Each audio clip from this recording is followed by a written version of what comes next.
There's nobody on yet, eh?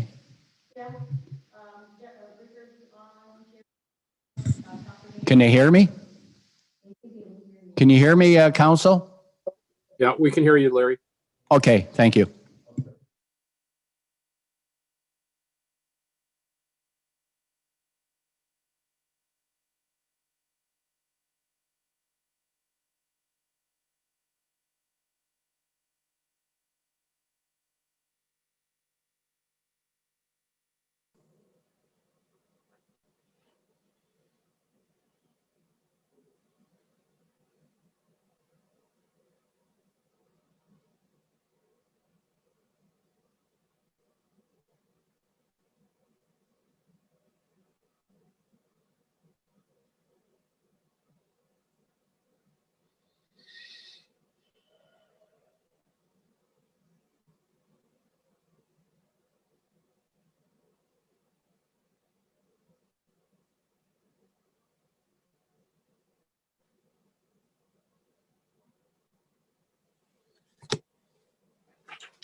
I'm going to call the meeting to order.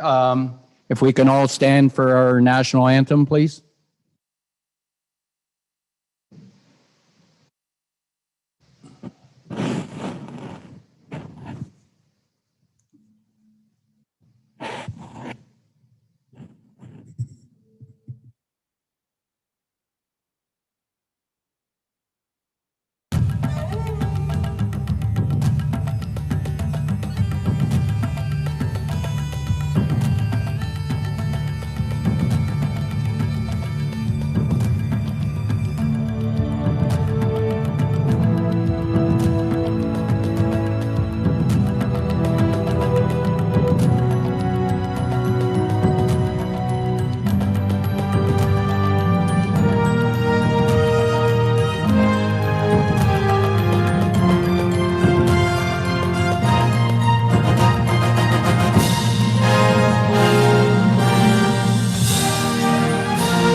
Welcome, council, and I want to welcome to all the listeners here tonight. Before we start, I just want to make an announcement. We had a former member of our council, Bill Gay. If we can keep him in our thoughts, he passed away over the weekend. So let's keep him in our thoughts. Councilor Bowman, when was he a councilor? Do you remember back, how long ago was it? It was back in before amalgamation. I can't remember the exact years he was there, but I was on council with him.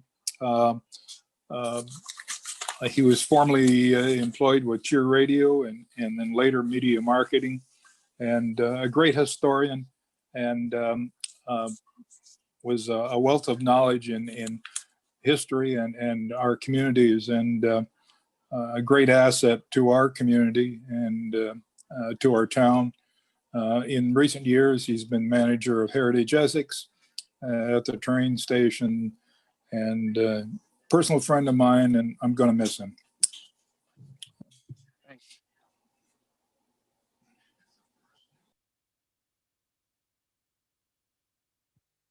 Conflict of interest amongst council members here tonight? Seeing none, I need the adoption of published agenda, and I'll go right on this one, please.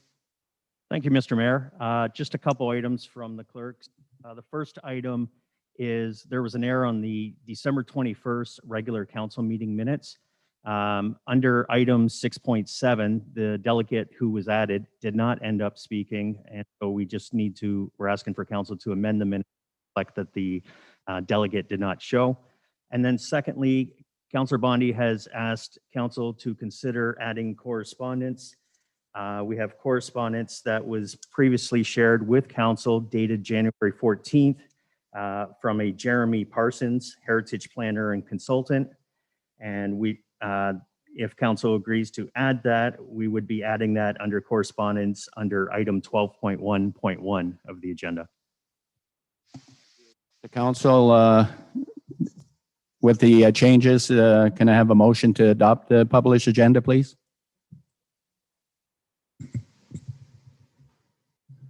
Councilor Guerin and Councilor Bjarkman. Any questions on this one? All in favor? Wait, I have a question. Oh, go ahead. Go I have ahead. a question. Councilor Guerin, you had a question? This has happened before where we're asked to add something and I haven't had a chance to read it yet. I don't think we should add something which then ends up in a consent agenda. I haven't had a chance to look at it. I don't know what I'm agreeing to.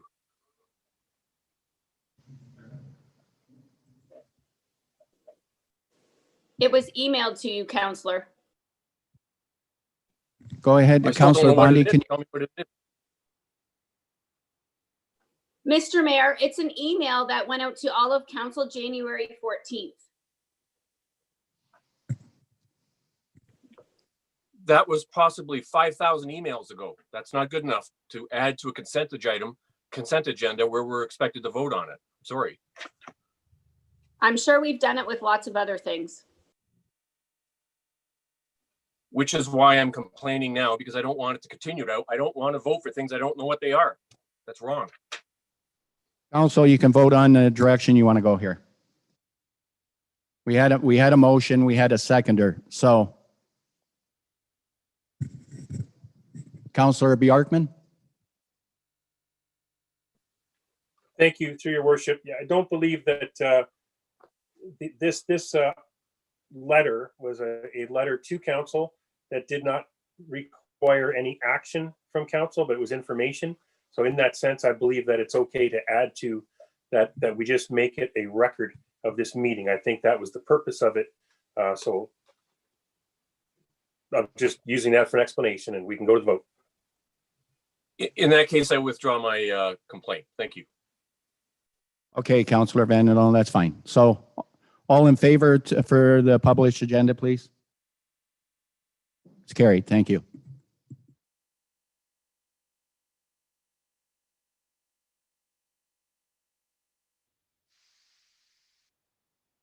Thank you, Mr. Mayor.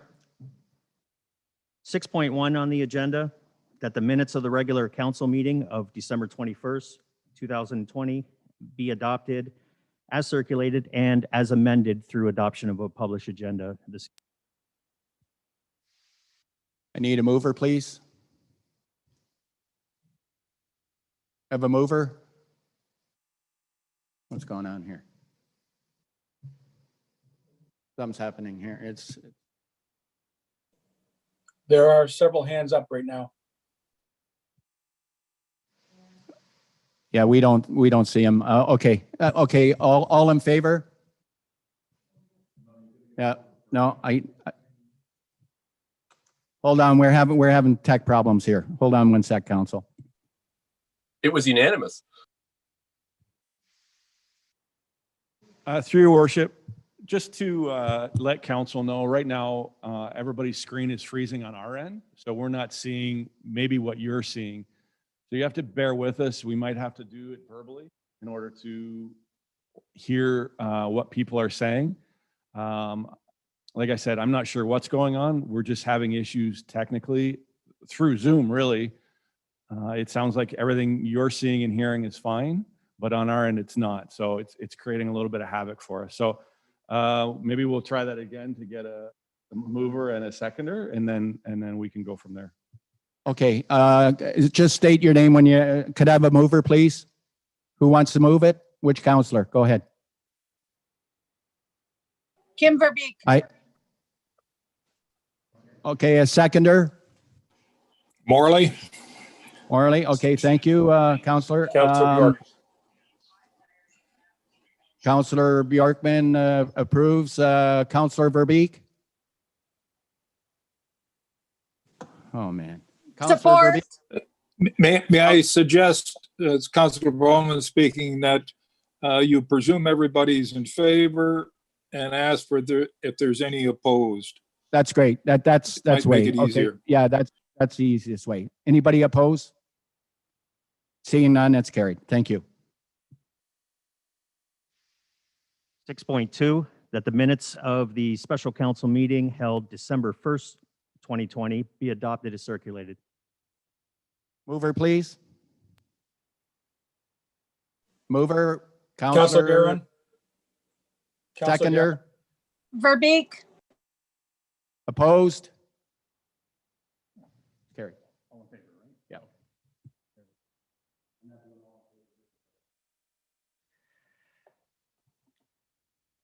Thank you, Mr. Mayor.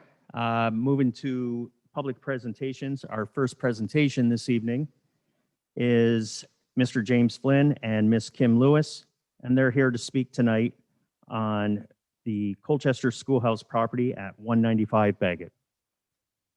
Thank you, Rob. James and Kim, if you're ready, you can go ahead with your presentation. Yes, Council. I understand that the presentation can be loaded for everybody's screen. There we go. I see it there now. Thank you very much. Good evening, and my name is James Flynn. I have the honor and privilege to present to you our vision for the property located at 195 Bagot Street, Colchester. Next slide, please.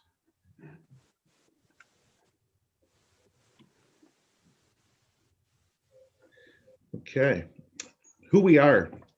The Flynn and Lewis families have partnered to bring a new development to Colchester community. Lewis's are longtime Kingsville residents and are very active community members. Through ownership and operation of Liquefor Services, the Lewis team has supported many families for over 30 years. The Lewises are currently represented on local and have made significant donations and investments within the community. After decades in the senior care industry and numerous commercial developments, the Flynn family expanded its portfolio and created the Grove Hotel in Kingsville in 2016. This 1854 historic building in Kingsville was renovated, making it a hip and memorable destination while still maintaining the heart and soul of the building's history. The Grove Hotel's unique experience and offerings have led us to be awarded TripAdvisor number 4. We are also committed to doing our part in the community. During the first COVID wave, yes? Let's go back. You cut out just for a couple of seconds. I think we missed a sentence. Go ahead. Just back up as one sentence. Okay. We're also committed to doing our part in the local community. During the first COVID wave, we launched the Hotels for Heroes initiative, where we donated over 439 room nights to essential workers in an effort to keep them and their families safe. Next slide, please.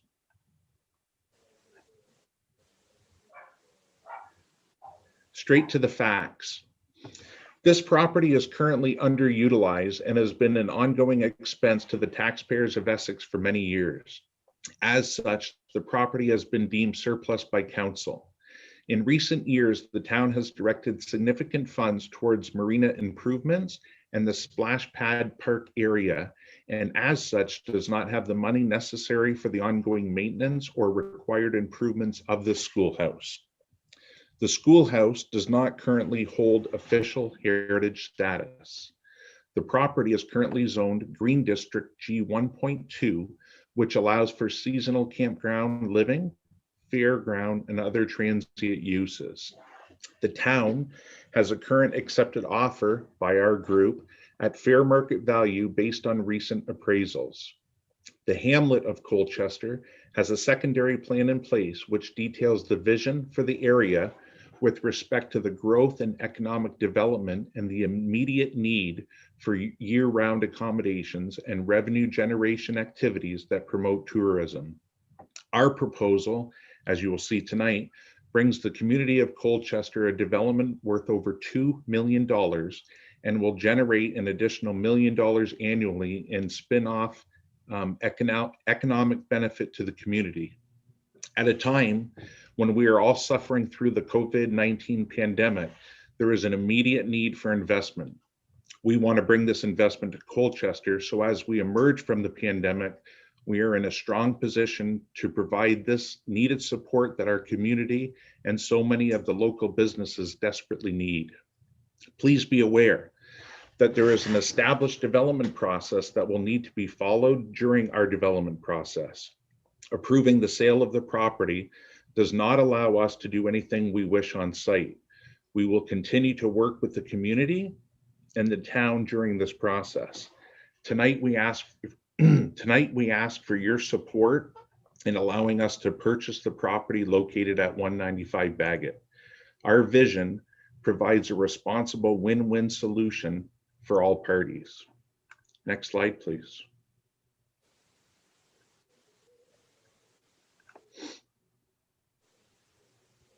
Our vision. Please allow us to introduce to you the Hamlet by Grove and Company. If we can move to the next slide, please. Unique accommodations. Thank you. We will provide a year-round, high-end, local boutique accommodation experience. While preserving the original structure, we are looking to repurpose the 1881 Colchester Schoolhouse into a high-end accommodations and extension of the Grove Hotel. The schoolhouse will be flanked by 14 themed units, complete with all the comforts and amenities of an overnight stay at a luxury hotel. It bears repeating again, we are not an Airbnb or an unhosted site, but a professionally managed extension of the Grove Hotel.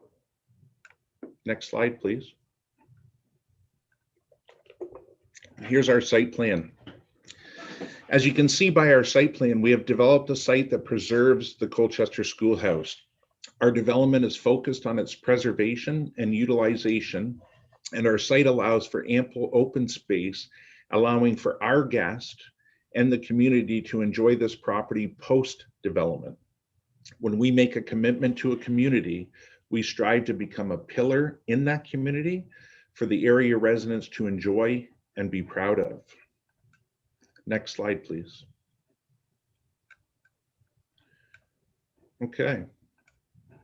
The next 5 slides are going to give us all a great perspective on how well the site is utilized and how visible and central the schoolhouse is.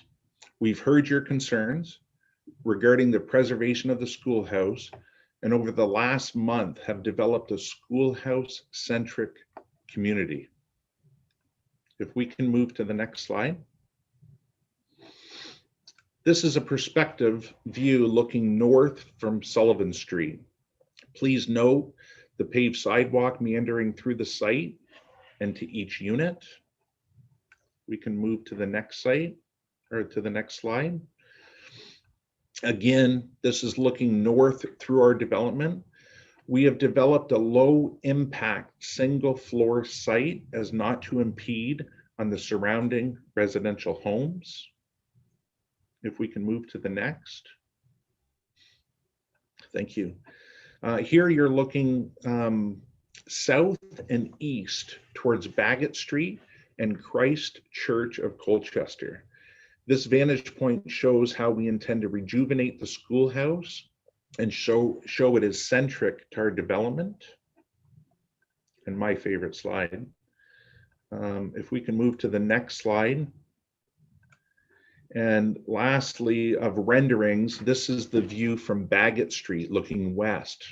Again, we want to show a schoolhouse focused community. And if we can move beyond that to the next slide. Why the Colchester of Hamlet? We want to emphasize that we share your vision in the future, and our development is in perfect alignment with the town's stated vision. We have conducted a thorough review of both the Colchester Improvement Plan and the Colchester Secondary Plan. Our development will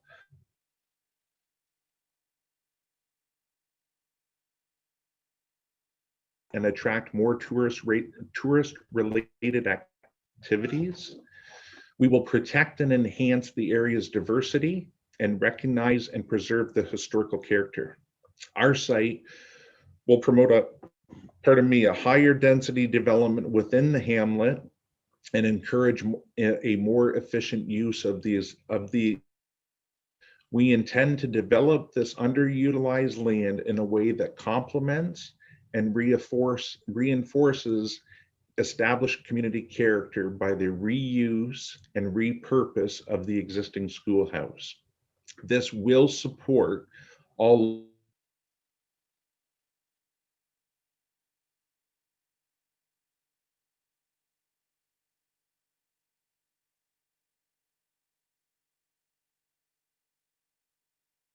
perfectly aligned with this vision. Next slide, if we may. Thank you. Additional benefits. Here are just some of the additional benefits that that our development brings to the town of Essex.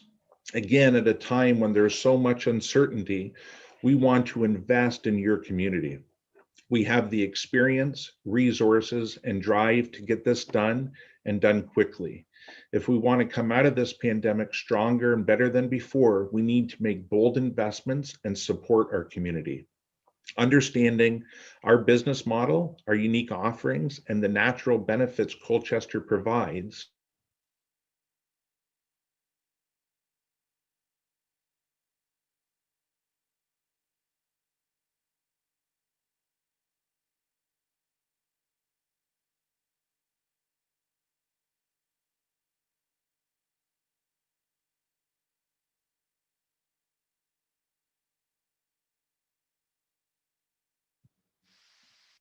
Are you still there?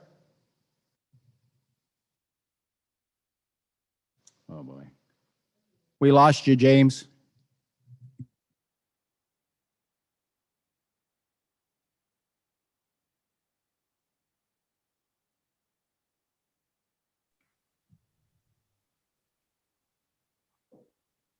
Hello, you've got Kim Lewis here. I'm gonna leave my video off just so I've got good bandwidth here. Maybe I can pick up until Jim gets back. I can hear you now.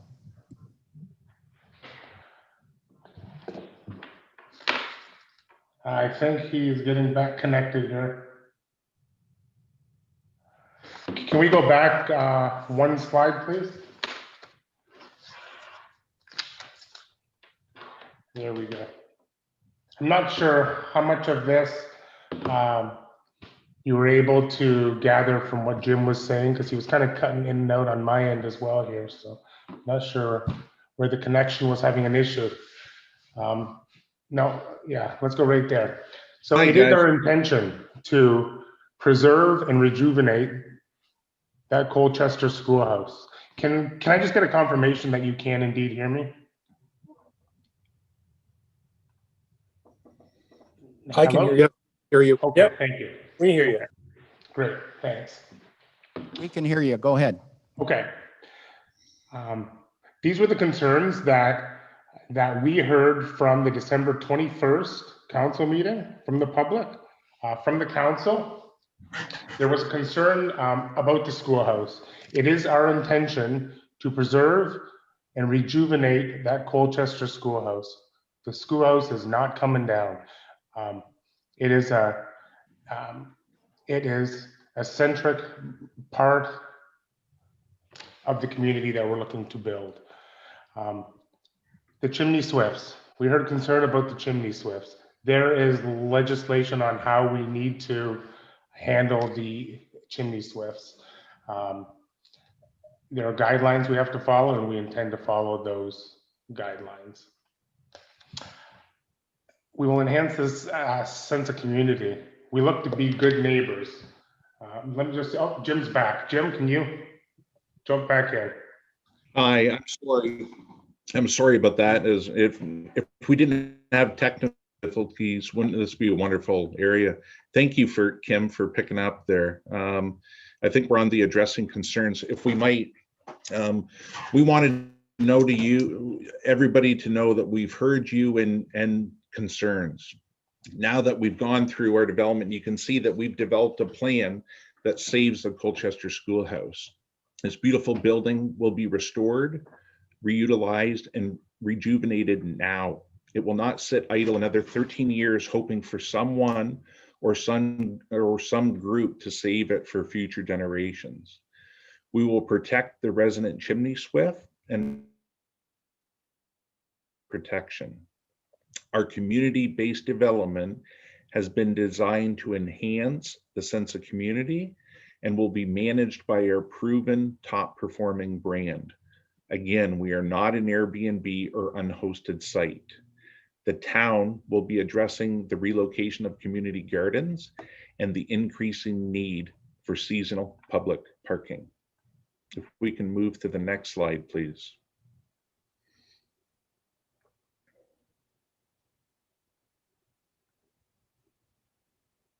Okay, thank you. In closing, since preparing an offer on this property, we have heard many concerns raised without any knowledge of what we are proposing to bring to Colchester. We have attended meetings with both council regarding the sale process and the Heritage Committee on the preservation of the schoolhouse. Please understand, we want to be part of the Colchester community, and we have selected this site thoughtfully. As you can now see, we have strategically designed a development that aligns perfectly with the town's stated vision. We commit to the preservation of the schoolhouse without any cost to the town or residents.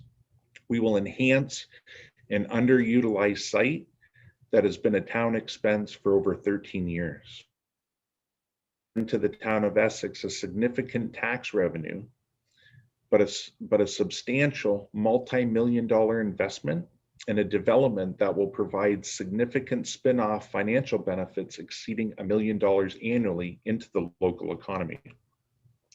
Tonight, we ask for your support and not press pause once again on a win-win development for Colchester. We ask council to please approve the sale of this property. If we can go to the next slide. That's going to conclude our presentation, and we welcome any questions. I apologize for the technical difficulties as we were working through that. Thank you. Thank you for the presentation, and we'll go right to council. Is there any questions from council? Councilor Guerin, go ahead. Thank you, Mr. Mayor. Yeah, thank you, Jim and Kim, for coming forward tonight and for seeing value in investing in Essex. I do have a couple of questions as we are talking about the schoolhouse, and it is a significant property in Essex. If you were to purchase the property, you'll be recognizing it as a listed property. Would you be willing to work with the Heritage Committee in a town with an application to designate the property? And I have a follow-up question to that as well.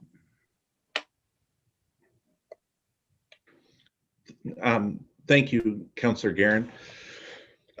We don't know what that means if it's designated. So without knowing exactly how that might impact our ability to utilize that site, that raises concern for us. But we would commit to utilizing the interior of that structure while maintaining the original aspects of it. And to enhance on that further, the building would never be painted or sided. It will be restored to the original structure. So I really don't know, and I can't foresee any of the benefits having it designated would give us or the Heritage Committee or Council any further comfort in the sustaining of that schoolhouse as an original structure. Councillor. Yeah, thank you, Mr. Mayor. So further to that, yeah, Jim. So I guess we can see if admin could help us out with the difference between it being a listed property versus a designated property. I think the designation may sit well with the town and the residents because I think it puts maybe a little more onus on the property maintaining the way it is for years and years and years to come. But I'll let them speak to that if they want to jump in. But I guess where I was going with it is we're hoping that if you did ever sell the property up the road, that we're trying to ensure that the next person or company that owns it would still want to abide by your word. And it is really at this point your word. So, and I know I spoke with you on the weekend and we went over some of this stuff, and I know what your intentions are, but you know, intention sometimes can fall by the wayside, and you know, you may never own the property forever. So that's kind of where I was going with it. If there was a way, if it didn't have a significant impact on what your plan is with the building, I would hope that you would be receptive to working with the Heritage Committee and with the town on either designating that property or at least at the looking at some of their ideas they may want to have in addition to yours. That's all I need to say on it for now. Thank you very much. Yes, sir. We would certainly not be opposed to that. We would just want to know, what does that entail? And we would be happy to enter into an agreement and an undertaking that property would be preserved in perpetuity. Lori, can you add to that, please, if you want to put a little bit of input in? Lori, go ahead.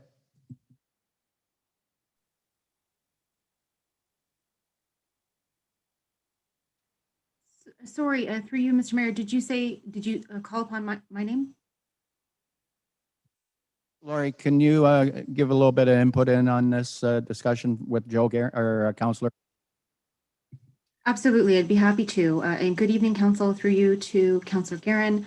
The property is currently listed, as we all know, which has protections against demolition if a demolition proposal was in fact proposed. That would essentially impact its heritage attributes. A designation, I think, is really one step further beyond that, in that it not only protects against demolition, but it also entails protection of any alterations. And that protection would be, you know, something that's in line with the heritage attributes of a designated property or a designated building. For example, it would mean, you know, instead of, or rather any alterations would come forward to the committee, to the Heritage Committee and Council for consideration. So there's really just one step forward for protection. I do understand that the heritage designation process does not actually hit the pause button on potential sales of existing listed sites or potential development proposals of existing listed sites. So the heritage designation process for any listed site can proceed, and it doesn't hit the pause button on development, the property owner would be consulted during the process, and in fact, administration would seek the support of the property owner in designating a site. Something that I believe is, listing a property could be considered local. That heritage designation puts it on the map, provincially speaking. And so it really is a prestigious stamp, a prestigious, blue ribbon, and a beautiful, say, cultural position to be in if a site is designated heritage. Rita is here, our manager of planning services. She is the staff liaison to the Heritage Committee. We also have, of course, Councilor Bjorkman, who sits on the committee. And we do also have, I believe, a delegate being the chairperson of the Heritage Committee, who are all more experts than I am on the process itself. So I hope that this gives you just a tidbit of information, Mr. Mayor. Does that satisfy you, Councilor Guerin? Is that? Well, I asked a question of the proponent, so I would ask you ask if it satisfies him as well, but I guess it does satisfy me. So what you're saying, Lori, is there's a chance that because it is the designation is more provincial, that it may not even qualify for it, but we could always look into it. Thanks. You, Councilor. Anybody else from council want to speak?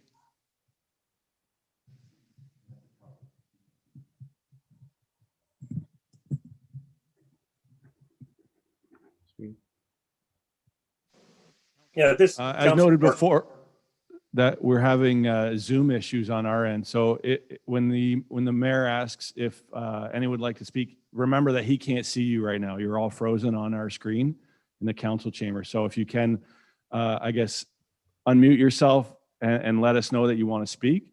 That way the mayor is able to afford you that opportunity. Thanks, council. Okay, this is Councilor Bjorkman. I'd like to speak. Go ahead, Councilor. Okay, thank you, Mayor. Thank you, through you. Thank you very much for coming and speaking to us and giving us more information, filling in a lot of the gaps for people who are very concerned with what's happening in their village. A couple of questions that I have, just a little bit high level. You refer to this as it's not an Airbnb, it's a hosted property. Could you explain what the hosted part of that means? Yes, thank you, Councillor Bjorkman. This would be an extension of the Grove Hotel. So not an Airbnb. It would be professionally managed from reservations, daily housekeeping, property maintenance, and services provided to our guest. For all intents and purposes, it is a hotel, but not under one roof. As you can imagine, the site doesn't allow for the construction of a conventional hotel. So what we've designed and what we showed you this evening were individual units, but for all intents and purposes, we'd prefer it be recognized as a hotel. Each of the rooms are just independent of one structure. So this would be professionally managed hotel accommodations. Okay, so further to that, do you see this during the summer as being weekly rentals, or are you looking at nightly rentals? Well, we are seeking year-round accommodations, and hotel stays, as you can imagine, range from one night. I would think in our experience over the past 5 years, the longest hotel stay might be, a week, maybe 10 days. But because it's a hotel property, it would vary between one night and however long guests wanted to stay. Okay, and what is I've seen your renderings. What's the maximum amount of people that would be staying in an individual cottage? Each of these cottages that you've called them, or hotel rooms, they are all one-bedroom units. So it would be designed for two people. They could accommodate 2 people with kids, pull-out couch in units, but they're double occupancy. So we would envision a maximum of 30 people staying at the location at any one time.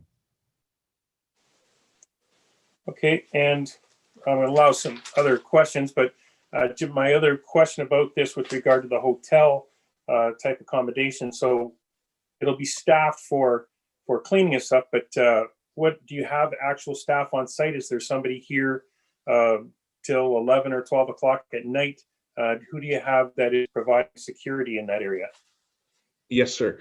The staffing depends on occupancy. So again, over the past 5 years that we've been operating the Grove Hotel, we have staff throughout the night when occupancy permits. So this site would be no different.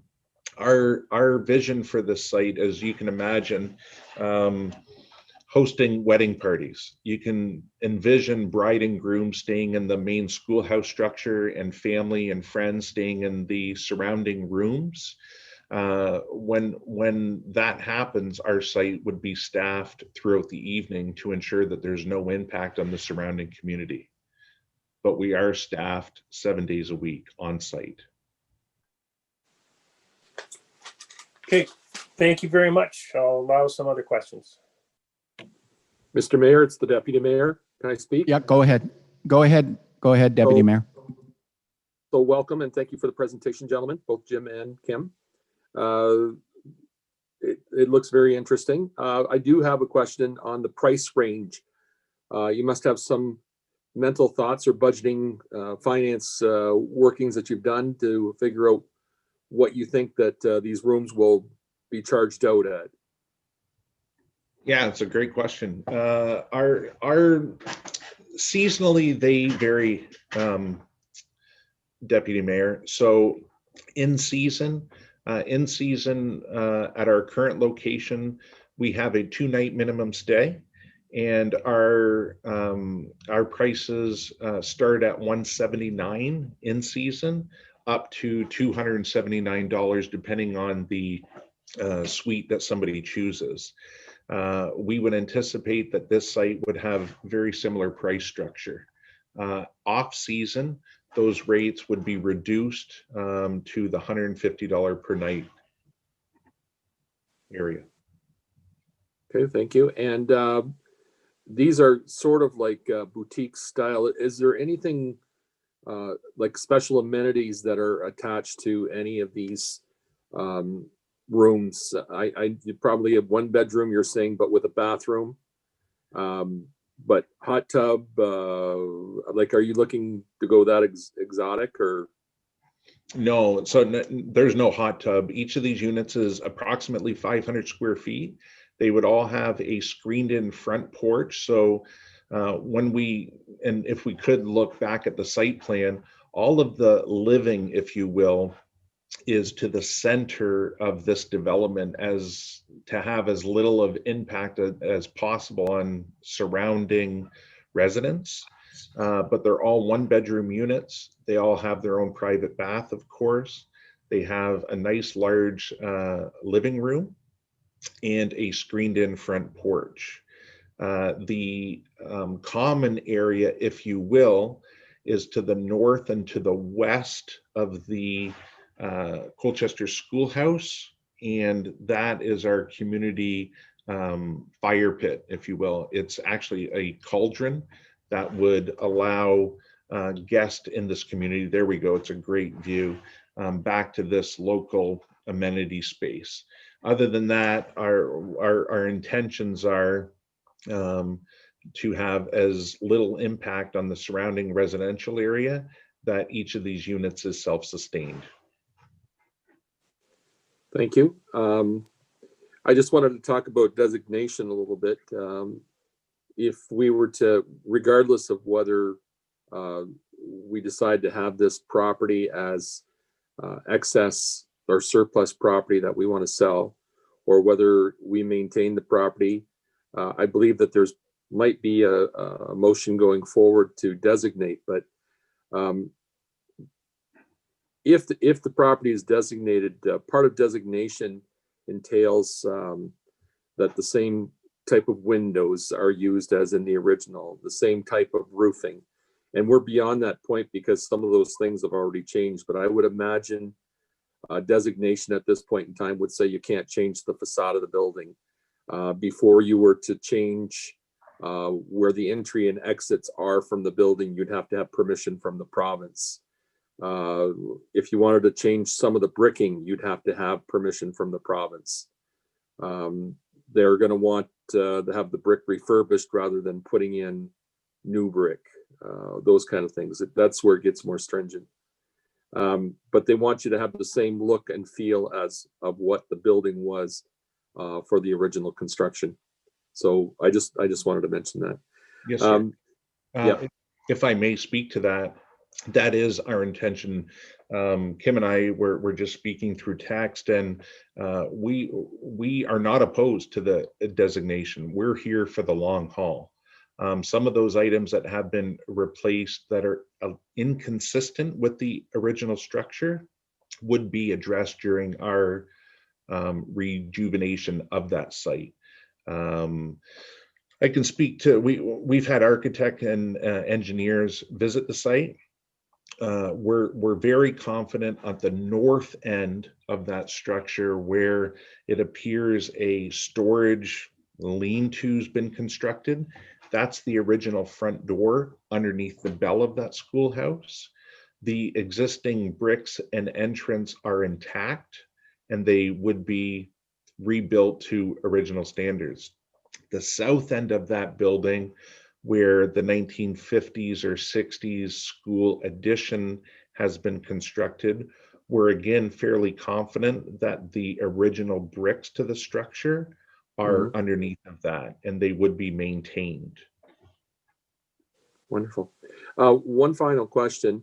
I noticed that on the property, there was some vacant area. I would say from the schoolhouse looking east, you left it looks like a large grassy area. I think in the first photo of those. Yeah, the site plan shows that one well. Yeah, just noticing front. So on the Bagot side of the diagram, going towards Sydenham, I noticed that you have nothing there in that front corner. Is there a reason for that? You're not putting cottages on that spot? No, sir. Nope. Is there a particular reason? That was intentionally left out of development for a couple of reasons. We wanted to demonstrate that it's a schoolhouse-centric site.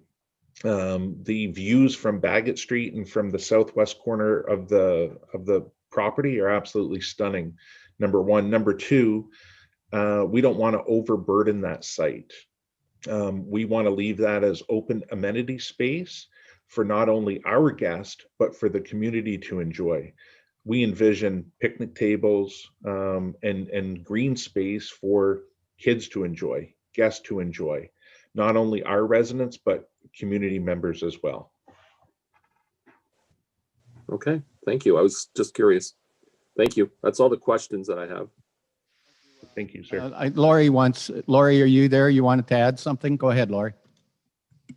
Thank you, Mr. Mayor. Just a clarification, a point of clarification on the designation process and decision makers behind alterations. So if I may, Mr. Mayor, could I have Ms. Jabbour just clarify that process so we are all on the same page, because I don't believe it's actually the province that would make that decision. I believe it's the council delegated by the province.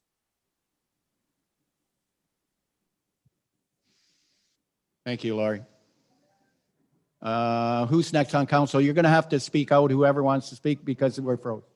Mr. Mayor, I'll go if I may. Okay, thank you. Through you, Mr. Mayor, I do have a couple questions. One is through you to the developers. Is the old school remaining in the same location? Is it being moved around the property, or is it in the same location? It is in the same location, Councillor Body.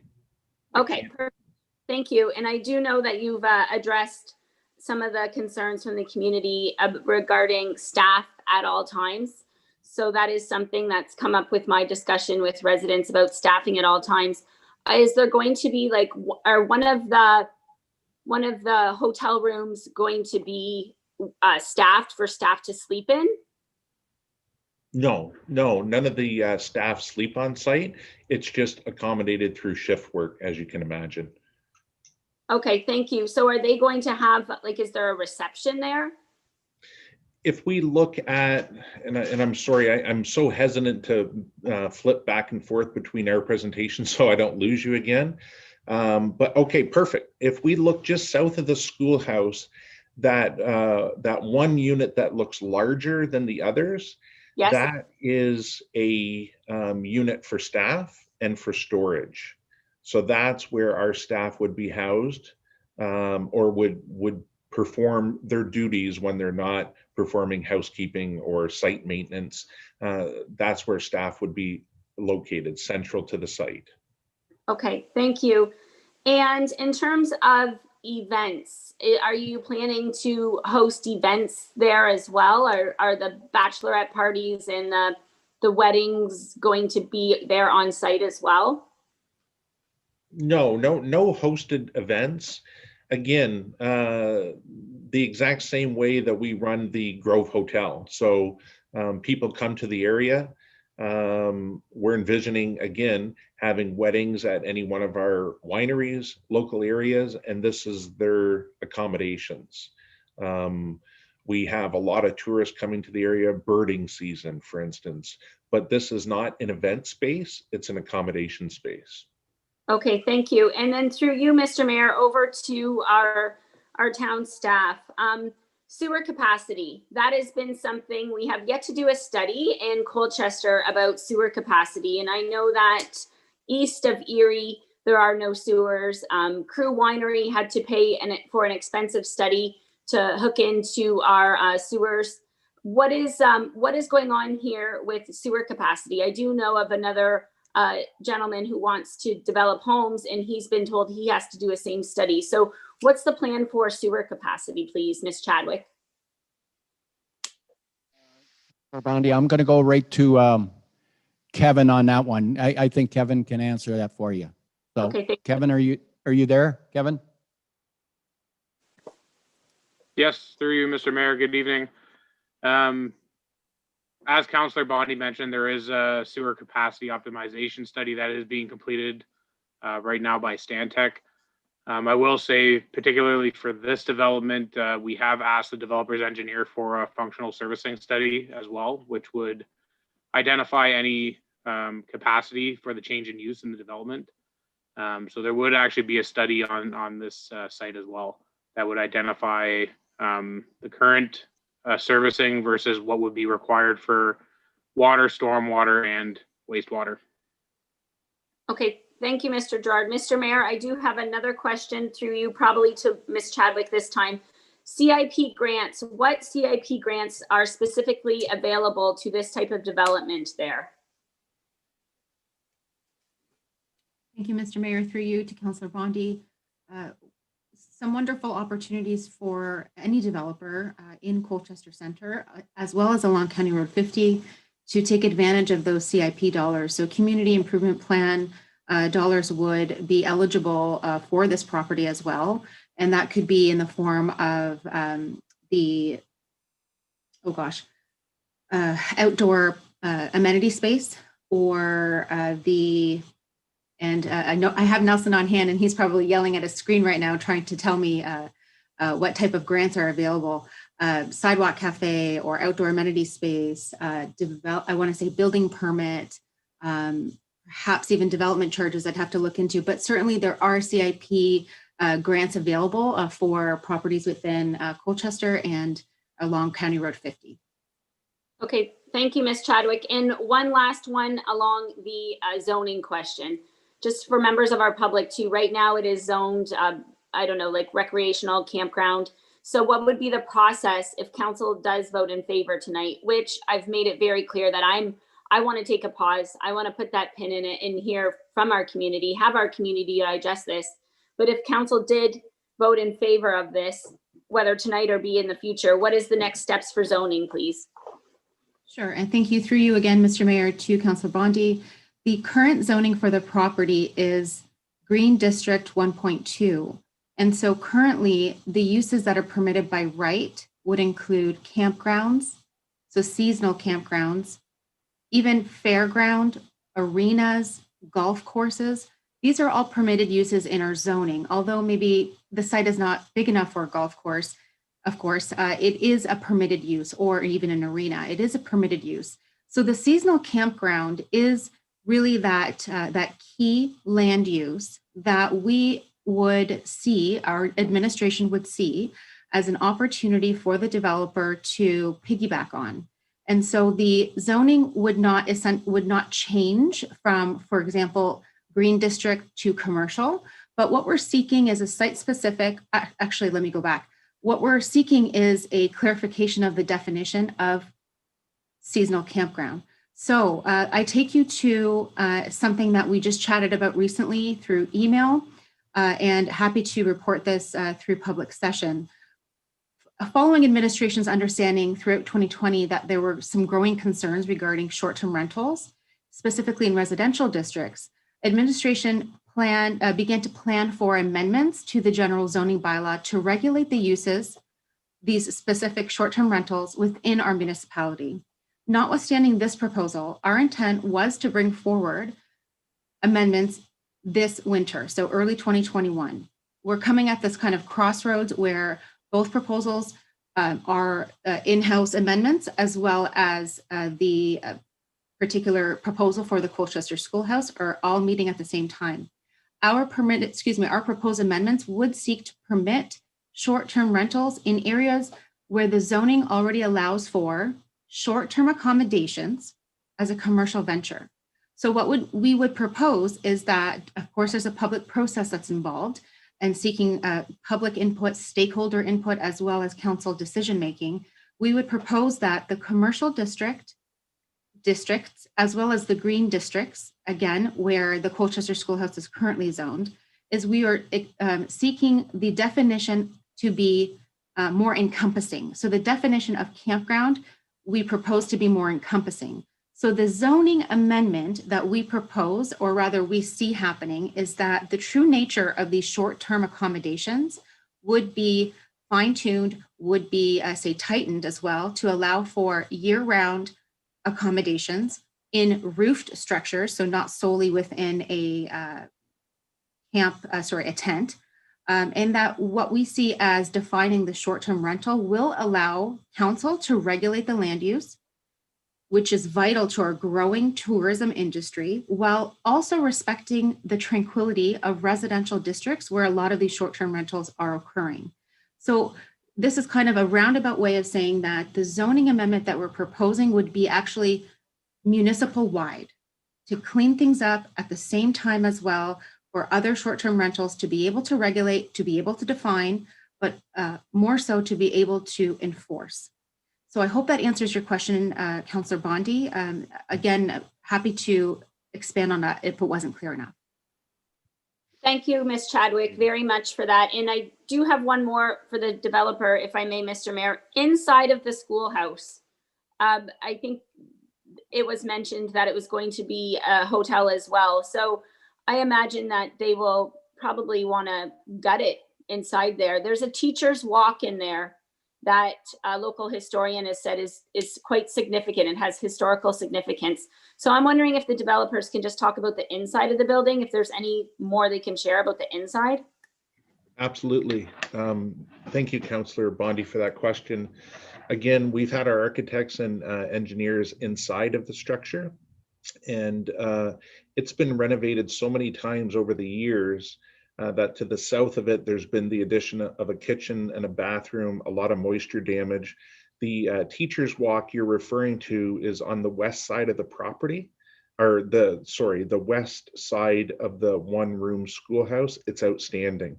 That would be utilized and enhanced through the interior build-out of the space, which is a single accommodation. So those features we would draw attention to and utilize when we fit up that space.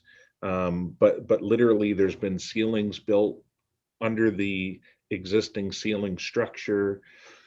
The floors have been unfortunately damaged near beyond repair, but the existing bones of that building in terms of the exterior brick and foundation seem very solid. Those are the exact features that will be restored and utilized within the space. And we share your vision or your emphasis on that teacher's walk on the west side. It will be maintained. Thank you.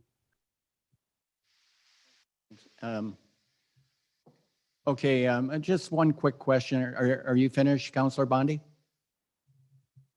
Sorry, yes, Councillor Mr. Mayor. Are you okay, Councillor Bondi, now? Yes, Mr. Mayor, thank you. Okay. I have a question real quickly to Lori, just to be clear on this. On that property, so you're saying that anybody can come in there and purchase that property and bring trailers in there, like fifth wheels and something like in Oxley? Is that what you're saying? It's zoned for that? People could bring trailers, somebody can buy that and just open up a camp there, right? And thank you, Mr. Mayor. The definition of campground I don't have in front of me. I'm hoping that Rita can shoot me that message as we're speaking. Just to confirm and just to remind folks that it is still a municipally owned property. So someone would have to set forward, of course, a proposal, but campground is permitted by right. I don't know if that includes trailers or if it's just solely tents, just waiting on Rita, unless she wants to, if you, Rita, are on the call and can listen in, if you have the definition of campground, the current definition, that'd be great. Yeah, let's have Rita speak on it. Rita, go ahead. Yeah, through the chair. So the definition of a campground as defined in our zoning bylaw is a lot for the seasonal accommodation of recreational vehicles, tent or travel trailers, and or tents. So in responding to your question, Mr. Mayor, yes, you can have fifth wheels, you can have RVs, any type of vehicle that you would normally see at a campground. Thank you, Rita. I understood that. I just wanted the rest of the council to, that could be purchased and that could be put in there. So I just want council to be aware of that. So anybody else from council, speak out because you're frozen. So yes, yes, Councillor Vanderdolen would like to speak. Yeah, go ahead. Go ahead. Thank you, Mr. Mayor. Through you, I've got a couple of questions, but first of all, I want to say that the key thing I've learned from Mr. Flynn and Mr. Lewis today, and thanks, gentlemen, for the excellent presentation. It was very thorough and reasoned and detailed. The key thing I've learned is that this is essentially a hotel. It's the little hotel that the town has been seeking for years. It just looks a little different because, well, the business has changed. The internet's changed everything, and it doesn't look like a traditional hotel, but apparently it will run like one. And I want to say that over the years, I've referred several of my relatives who visited. I've put up a sister and a number of cousins and other relatives in the Grove. I didn't know anything about the place, but I can assure people listening that my relatives are fussy people. And they had no complaints about the way that the Grove was run. They had nothing but praise for what a tight ship it is. And if this is an extension of the Grove, then this will be an excellent operation. So that's what I've learned tonight. My questions are, what is the occupancy rate of the hotel in Kingsville right now? Thank you, Mr. Councillor, for the kind words for the Grove. We're very proud to have received a TripAdvisor's top small hotel in Canada, again ranking number 4 countrywide. Our occupancy, again, is quite seasonal. Kingsville's become, like Colchester, quite the tourist destination. So throughout the summer months, we run anywhere between 65 and 80% occupied, and that trails off in the shoulder seasons. Again, that's typical. Unfortunately, since last March, we've been devastated with this pandemic and our occupancy is negligible. hence allowing us to offer free accommodation for essential workers. Thank you for that question and those kind words. Thank you. And one more, I have two more actually, but the next one is, you've mentioned that you're estimating there's a $1 million spinoff in business for the town from this investment. Who would benefit from that spinoff? Yes, that would be what we anticipate to be a minimum spinoff, and that would be all of the local wineries, the restaurants, the shops, residents. We would have a lot of full-time staffing, of course, but our guests that come to the area would be spending their dollars not only with accommodations with us, but they would be there is no on-site restaurant, food service, any services that Colchester businesses offer. Each of these business owners would benefit from us bringing tourists to the area. Thank you very much for that. And my final question is kind of technical. This is just a nosy question, but I'm sure a lot of people listening want to know. Are these little units going to be built on slabs or crawl spaces, and how will they be heated? Oh, and what kind of EV bikes are you going to be renting? Thanks. That'll be it from me. Thank you again for that question, Mr. Councilor. We are undergoing a review of the building process right now. We believe that they will be on slabs, but slabs, of course, come with a full foundation. Heating and cooling of all units will be done by what's called a PTAC HVAC system. So each unit would be heated and air conditioned. And of course, the units would be built to the Ontario Building Code standard and ASHRAE wall standards. So insulated, conventional construction, just like our homes. And they would be individually heated through what's called a PTAC HVAC unit. As far as the e-bikes, my partner Kim Lewis can speak to that. He was taking care of that part of our development. Kim, if you may.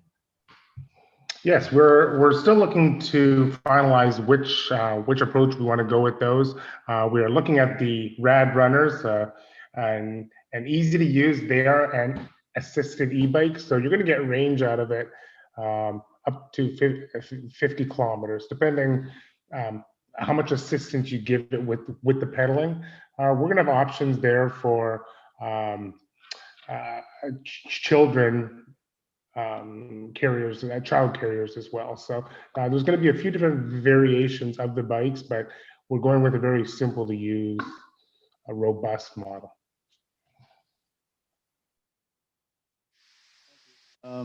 Thank you both.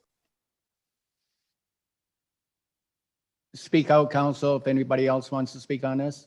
Yeah, Councilor Guerin, if I could just add one more clarification, please, Mr. Mayor, Go ahead. for you.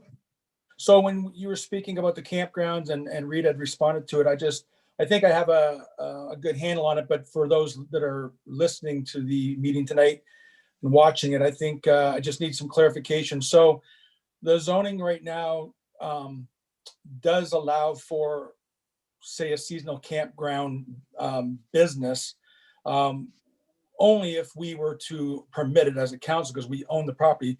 But if we were to go to open market with this property, if we were to ignore the proposal before us and we were to say we're still interested in making this property surplus and putting it on the open market for a bid, if a person puts the bid in and gets it, they can technically run a campground out of that site. And I just wanted to make sure I'm clarification of that is the correct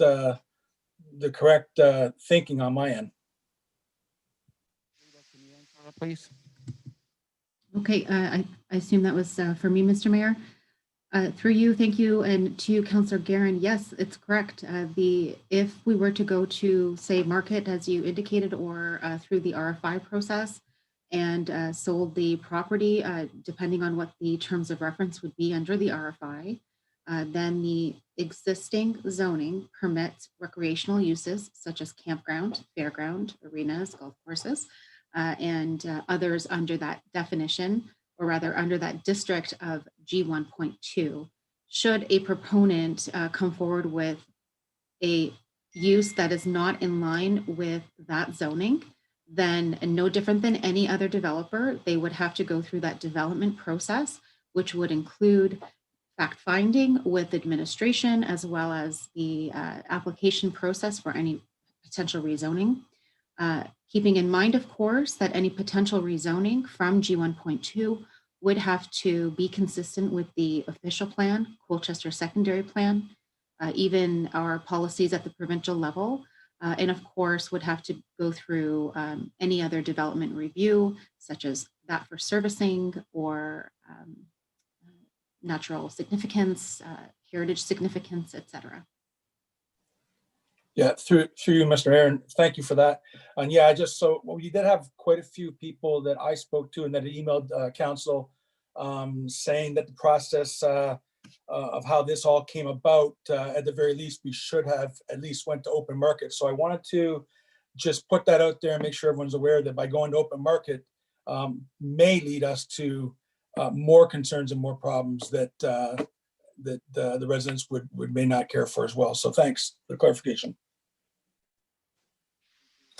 Councilor Guerin, on that, I spoke to a resident in the area today for quite a long time. I mentioned that to him too, that if it did go out in the open market, and it could turn into a campground, and I'm sure the people on there wouldn't want to see that. But thank you for your comments.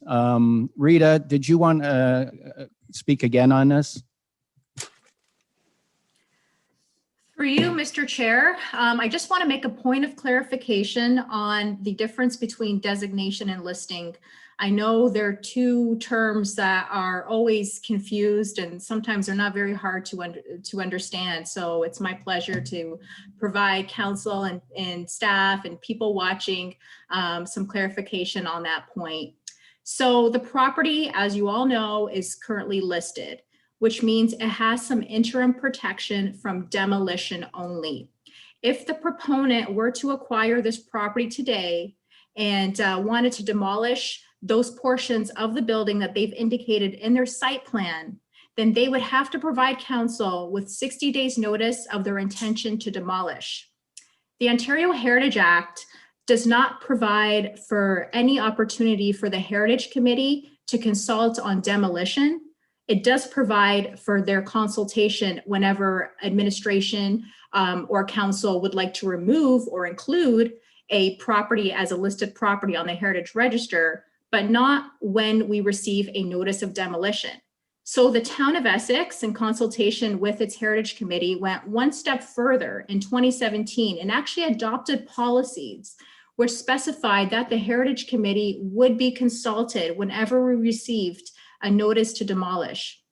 And what that would entail is the proponent would be required to provide some information to the committee regarding their demolition proposal so that we could properly assess that proposal and how it affects the heritage attributes as we know it today in order to report to council so they can make an informed decision.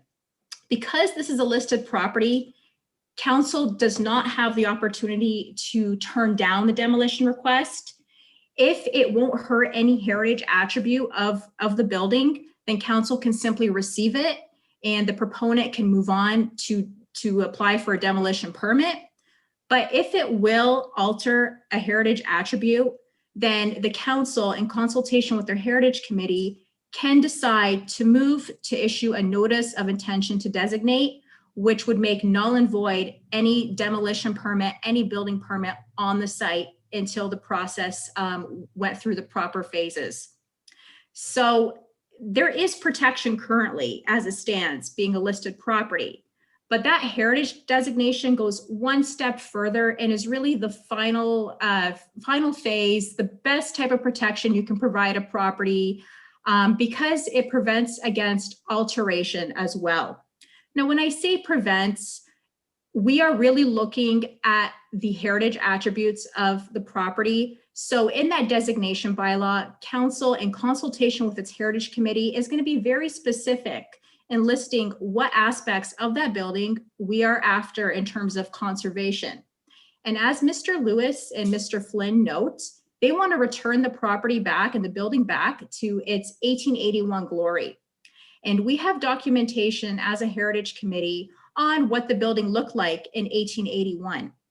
And although we don't have an actual designation bylaw in front of us tonight, and we don't have those heritage attributes confirmed, I can tell you that what the Lewises and what the Flynns are proposing to do is very much in line with what we would be after in terms of conservation. So because heritage designation has somewhat of a negative connotation in the media, thanks to the Windsor Star, we have gone a step further in developing a heritage grant program to provide incentives to heritage property owners so that they can continue to conserve our heritage properties. We have even made the process for heritage alteration a little less bureaucratic by allowing applicants to consult with the Heritage Committee and Heritage Planning staff when it involves an alteration. So it does not have to go to council unless it is a demolition. So again, heritage designation is the ultimate form of protection for property, and the Flynn and Lewis proposals are very much in line with what we would be after in terms of conservation. And myself, in addition to the Heritage Committee, would be more than happy to work with the proponents in the future if they acquire this property to ensure it is conserved to its full potential and that it aligns with their development proposal. Back to council. Anybody else from council? Yes, Mr. Mayor, it's Councilor Bjorkman again. Yeah, go ahead. Thank you. And thank you, Rita, for that good explanation there.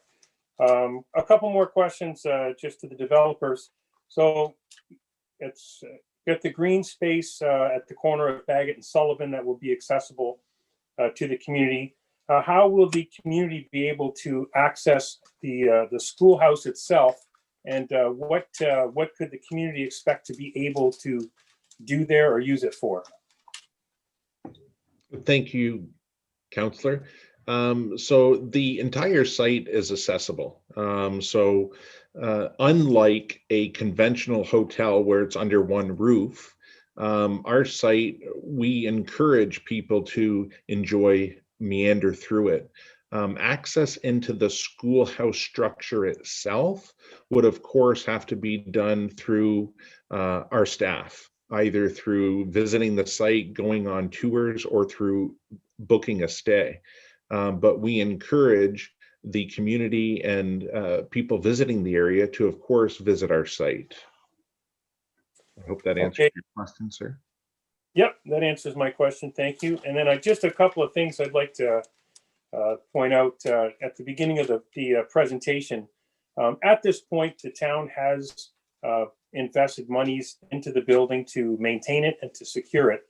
So at this time, there's really little expense that the town incurs on an annual basis, aside from maintaining the property and the building. So I want to clarify that, and also that the building was not deemed surplus because of expenses.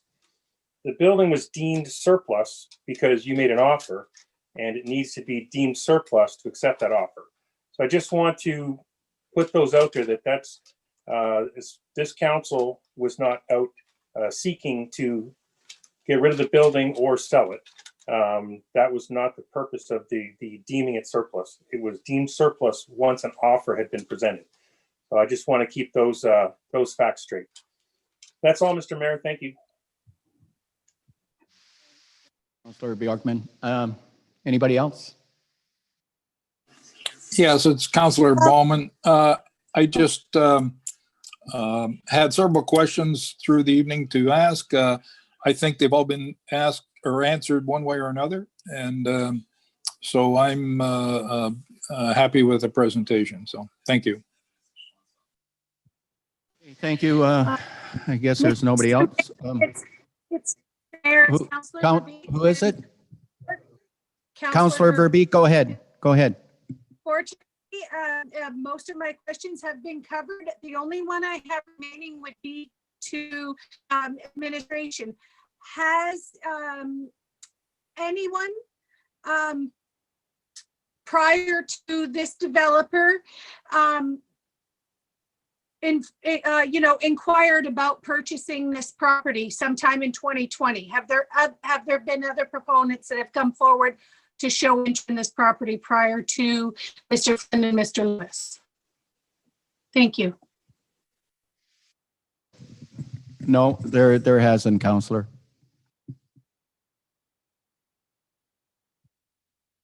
From council? Question from Councillor Vanderdolen. Go ahead. Yes, also of staff through you, Mr. Mayor. We've advertised the sale in the paper. Does that mean that anyone else is able to bid on the project, bid on the property and outbid the current bidders? Thanks. Through you, Mr. Mayor. The answer right now is no to that.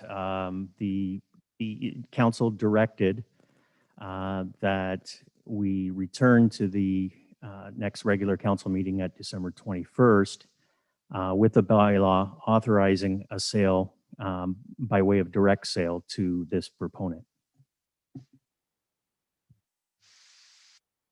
Anybody else? Thanks. It's Councillor Verbeek with the follow-up, Mr. Mayor, through you. Go ahead. Go ahead. So I guess this would be to Mr. Auger. How do we fairly put this out to market? As that's what I'm hearing with my phone calls from residents, the concern that this is not a fair process if we just allow the first bidder without putting it out, because a bidding war could drive that price up for us, right? And that seems to me like a good thing. So I'm just wondering how we go about having that happen, getting, putting it out to market so that anybody interested can bid on it. Through you, Mr. Mayor. Again, the direction that came from council coming out of December 7th was for administration to bring a bylaw authorizing a direct sale component. And that's in compliance with bylaw 855, our surplus land bylaw. That bylaw provides council with a wide latitude as far as the method of disposition, meaning that, council's not required in every instance to sell the property by public auction or by call for proposals, or to list with a real estate broker, i.e., they can and they are authorized under that bylaw, if council so chooses, to do a direct sale. So this is the bylaw that was tabled back on December 21st and the table. But that is the current bylaw. As far as I can't go into some of the particulars of the agreement itself, but suffice it to say, the passage of a bylaw authorizing this sale to the opponent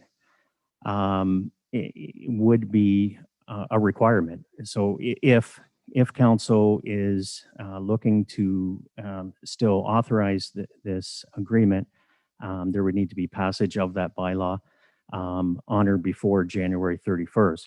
So, Councillor Verbeek, to your question, I guess in a scenario, if council decided tonight not to pass this bylaw, in fact, if they defeated the bylaw or decided not to pass the bylaw on or before January 31st, then the town's position is that this deal would no longer be valid. In that scenario, there's still the fact that back on December 7th, council did still declare this property as surplus. And so if this current bylaw is defeated or not passed before the end of January, then council at that point presumably could direct other methods of sale, all in accordance, of course, with bylaw 855. Just if I can just speak, on this for 1 second. I really think the public I don't know if they were misinformed or how it come about. I read a lot of emails, a lot of feedback, a lot from the residents. And I strongly believe the residents really didn't understand what was going in there. And hopefully tonight, we cleared the air on a lot of the issues. The public, and I don't really believe the public even knew that this property could be sold to somebody that wants to put a campground in there. Well, I sure in the heck wouldn't want a campground in my backyard. I can tell you that. To me, this is a good proposal. They're restoring the school. To me, it's a beautiful development, and it's not a cheap rental facility that's going in there. This is more of a high-end development, and I hope the surrounding residents, and I know a lot of them. I go to Christchurch there, and a lot of them go to Christchurch. I know, and I hope they agree with me tonight after seeing the presentation. I'm just going to say to council, I think it's good. It's good for our community. It's good for our tourism. And I'm going to support it, to be honest with you. So I'll leave it at that. And any further questions from council, I'm more than happy to hear them. Yes, Mr. Mayor, it's Councilor Verbeek. Another question. I know a lot of emails and some that came after 3 that I haven't even been able to look at. So perhaps some of my questions were answered by administration. But are we being asked right now, when we vote tonight or after we hear all the presentations, this could very well move forward with the sale of this property? And are we being asked to decide without knowing what the appraised value is and without knowing what the proposed price is? Like, have we been answered as to what the developers, the offer is? Because if it is in my emails, I apologize, but I haven't seen that yet. And I certainly haven't heard anything about the appraised value of the property. And I'm not a realtor, so I don't have a clue what it's worth, but I have seen a lot of two of my daughters have been involved with the, the bidding wars. And I know that there's substantial money that can be made if you enter a property into a bidding war. Not that I'm suggesting that, but also just to the residents that are watching, I don't think there's anybody on this council that would let a camping site start. I don't think that's an issue. That would be an issue because we wouldn't let that happen in the future. But I just wonder, like, were those questions asked? Because I still don't know what the property is valued at, and I still don't know what the proponent is offering for it. And it's really hard to make these big, tough decisions without having all the information. Mr. Mayor, council was advised in closed session back on December, both the selling price and the appraisal value. That's information that is still protected as being confidential under the Municipal Act. I'm not at liberty to disclose that in public session unless I get direction from coming out of a closed meeting. And so if that's something that is council's desire, we would need to go into closed session on that. A reminder email's okay for me if everybody else remembers.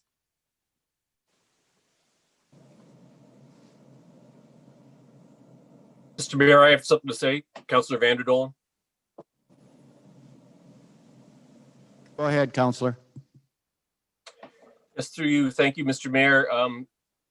I didn't ask that question about other bids because I wanted to see that happen. Almost everybody listening to this meeting has been involved in a house sale at one point, and you know that property negotiations are never, ever conducted in public. And when people accuse us of doing this in secret, well, we're just doing this real estate deal the way everybody does a real estate deal. You have to play your cards close to the chest, and you're trying to get the best deal for your side. We can't do that by showing all our cards to the public. And to be then accused that we're doing this in secret is ironic, since we're doing this on behalf of taxpayers. We're trying to do the best thing and the best outcome for taxpayers. And that doesn't mean that we put all our cards on the table to ruin the game. And that's probably what would happen if we tried to put this up for auction. I think we'd end up shooting ourselves in both feet, maybe some other limbs too, because auctions don't turn out the way you plan. And this is not a house auction. If this was just a bare piece of dirt in the middle of nowhere, well, then yeah, you put it up for auction, see who's got, the best rate, whatever. But this is special circumstances. This is a heritage listed building that we want to survive. So that affects the price. We want them to survive. We want this thing preserved. And we want it to match our strategic plan and our master vision for the town.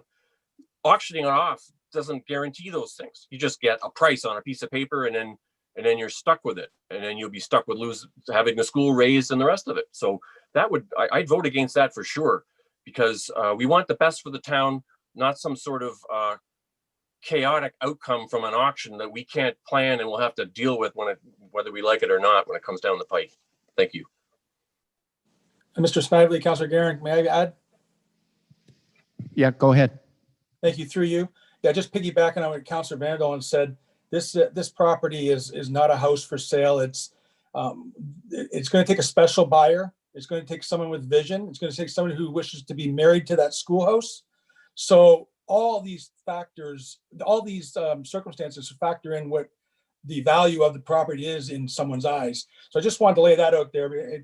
I agree with Councilor Vanderdolen. We're not talking about a house that we can there's several being sold every week on our streets. This is a totally different type of a property, and we are looking out for the best interest on that property and trying to get as much value into it as we can. Whether we sell that property, don't sell that property, put more money into it, we're always looking at the best interest of the taxpayers. So I just wanted to put that out there. Mr. Mayor, Councilor Bondi, I would like another turn, please. Yeah, go ahead. Thank you, Mr. Mayor. Just through you, potentially to our developers. The first time council saw this was a hurried meeting December 7th, and then it was declared surplus that day, and then it came back to council December 21st, and we talked about it a little bit then. And we haven't had a chance to let the public really digest what's going on. And I am not comfortable passing it tonight. So I'm just wondering if our developers would look at an extended closure date. Like, if we really want to do right by our community, we will get community feedback. And maybe that isn't going to the open market. I'm not sure. I haven't heard back from the community yet. We didn't know what was being proposed. And now I'm hearing lots of things. So I really think, why aren't we extending this till February, March, April? I do know time is of the essence, but we are also in COVID. And we have to respect the fact that when it came to council December 21st, we were in holiday session for 2 weeks. We couldn't really talk to anybody. There was no more information. I do remember in December 21st, at that meeting, Councilor Vanderdolen was ready to pass it. He said he was ready to pass it from the information he got a month ago. We only got it December 7th. We haven't had this information very long. And now tonight, our town, January 18th, they're just hearing about it. So I don't know why we would just take a pause and push this out. Look at, can we work with the developers in terms of a heritage designation? I think that's absolutely a must. So that's my thoughts again. And I really want to hear the rest of the delegations before we talk about the bylaw for disposal, please. Thank you. Thank you, Councillor Bondi, for that comment. If I might respond. Again, as I mentioned during our presentation, we're asking council to approve the sale tonight. Please keep in mind that that does not give any purchaser or us as developers of the site carte blanche to do what we want on that site. It allows us to begin with the development process. There's a very detailed development process, which Lori can speak to, where we will engage the public. We've spent the last month positioning ourselves, looking at a site that has challenges. The challenges are that schoolhouse, we've heard loud and clear, must be maintained. So we've spent the last month of our lives in excess of $25,000 to try to bring to the community a development that aligns completely with the CIP and the secondary plan. First and foremost, preservation of that schoolhouse. Another pause is simply going to push us farther down the road and not allow us to make the investment in the community at a time when it's desperately needed. So we aren't interested in another pause, but the ability to work with the community going forward on that site. I hope that has answered your question.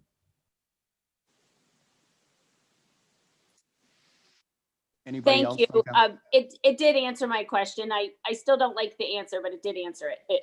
Thank you. Anybody else from council? No? Okay, we'll move on to, yeah, I'll need a motion to receive that presentation, please. Need a motion, Deputy Mayor Malash, and seconder, please, Councilor Guerin. All in favor? Carried. Go ahead.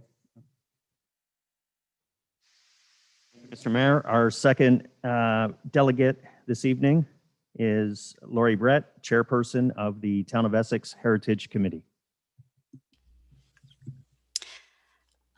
Thank you. Good evening, Mayor Snively and Council. I'm going to leave my video off just to prevent being dropped. Please let me know if there are any problems hearing me. Okay, on behalf of the Heritage Committee, I would like to thank you for this opportunity to share the outcome of last Thursday night's special meeting. The meeting was well attended by members of the community who are clearly very concerned about this heritage asset.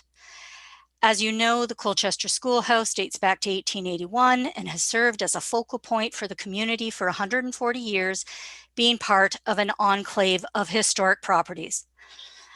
The committee received an abbreviated presentation from the developers that was focused solely on the exterior of the schoolhouse. We did not see or learn about the developers' proposed use for the property. Our focus was almost exclusively on just heritage issues. We also heard from 3 other presenters, one of whom was representing a large group of concerned residents. During the meeting, the committee passed 3 motions. I emailed these motions to council and the clerk on the weekend so that you would have them in front of you tonight. As these motions are draft only and still have to be passed by the committee and then forwarded to council for official adoption, I am advising of them tonight to ensure that council is aware of the committee's recommendations before a decision is made. Regarding the first resolution, the wording of bylaw 855, which is the sale of surplus lands bylaw, is a concern to the committee as it does not appear to provide sufficient safeguards for cultural heritage assets owned by the town on behalf of its taxpayers and residents. We believe that heritage properties like the Colchester Schoolhouse, but also like the Essex train station and the Carnegie Library and Essex Center, require special treatment apart from other properties that the town might own. We are also concerned about the bylaw's lack of provision for public input and notice to the Heritage Committee when heritage assets are targeted for sale. There is a greater stewardship responsibility that attaches to publicly owned heritage properties. And that elevated stewardship responsibility needs to be reflected in the bylaws and given special consideration as part of strategic planning, asset management, and economic development activities. Thus, the Heritage Committee's first draft resolution is as follows. I know it's wordy, but I would like to read it out in full. That Council promptly revise bylaw 855 related to the sale of surplus lands to provide special recognition, protections, and safeguards for publicly owned property of cultural heritage significance, and that said revised bylaw ensure robust stakeholder involvement by including enhanced public notice requirements with extended periods of public consultation. Also, that all public notices announcing the potential or actual sale of public lands containing cultural heritage assets identify the affected property by legal description, as well as familiar and commonly used names with specific mention of their heritage designation status. And that Schedule A to Bylaw 855 be updated to include a separate list of cultural assets of historical significance. I believe that Schedule A is out of date and perhaps was out of date as of 2007 when the bylaw was passed. Now, before the pandemic, the Heritage Committee was looking at ways to establish an arm's length organization, provisionally called the Friends of Colchester Schoolhouse, and it would raise funds and apply for preservation grants. The committee continues to support this direction, and we know that a large number of residents are already organizing with a view to taking up that responsibility and significantly reducing the town's cost burden for this property. Thus, the second draft resolution is as follows: that council defer the sale of 195 Bagot Street until other parties have had an opportunity to bring forward suggestions on possible uses for the property and preservation plans related to it, including a group provisionally referred to as the Friends of Colchester Schoolhouse. The final resolution is related to designation. Although the property is listed and protected from demolition, it is the committee's opinion that the property requires the full protection that designation affords. The committee's third resolution is therefore that council initiate the designation process to ensure future protection of 195 Bagot Street, known as the Colchester Schoolhouse, and the preservation of its heritage attributes. I respectfully submit these three resolutions for council's consideration in the spirit of achieving a more respectful, productive, and inclusive process going forward. Those are my comments, Mr. Mayor. Thank you for your presentation. Any questions from council? Councilor Bjorkman, go ahead. Thank you, through you, Mayor. Thanks, Lori, for coming forward and presenting on behalf of the Heritage Committee. You're right, it was a very good meeting and we had a lot of people in attendance. Actually, right through the meeting, probably one of the longer meetings we've had because we had a lot to go through there. And we still had close to 40 residents that were following along. So there's a lot of interest here. There's a lot of people have a stake in this. And the resolutions that you've brought forward are all very reasonable and things that our council should pick up when we can act on them. So thank you very much for bringing that forward. Thank you, Steve. Anybody else from council? I'd like to speak to them, Mr. Mayor. Yeah, go ahead. Thank you. I agree with the motions. And I'm just wondering, it was a really good discussion at the Heritage Committee. I watched it, and I'm wondering what the process is for adopting these motions tonight. Is there a way to do that tonight through you and to Robert?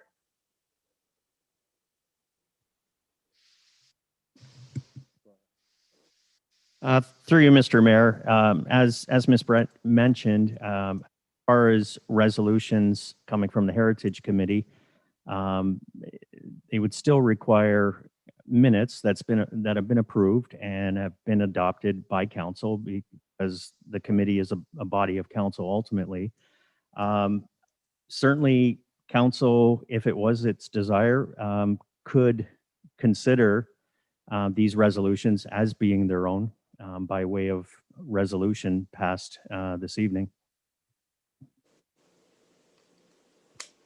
Okay, thank you, Mr. Clerk. I don't know. I was under the understanding at the Heritage meeting that these resolutions were coming to this council tonight for discussion, debate, and consideration. So I don't really know where to start, but I will start.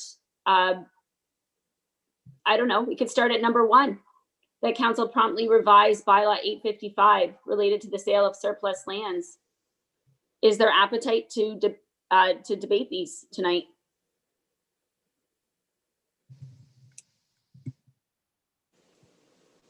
Councilor Bjorkman, go ahead. Councilor Bjorkman, yeah. No, I'd be more than happy to second these motions.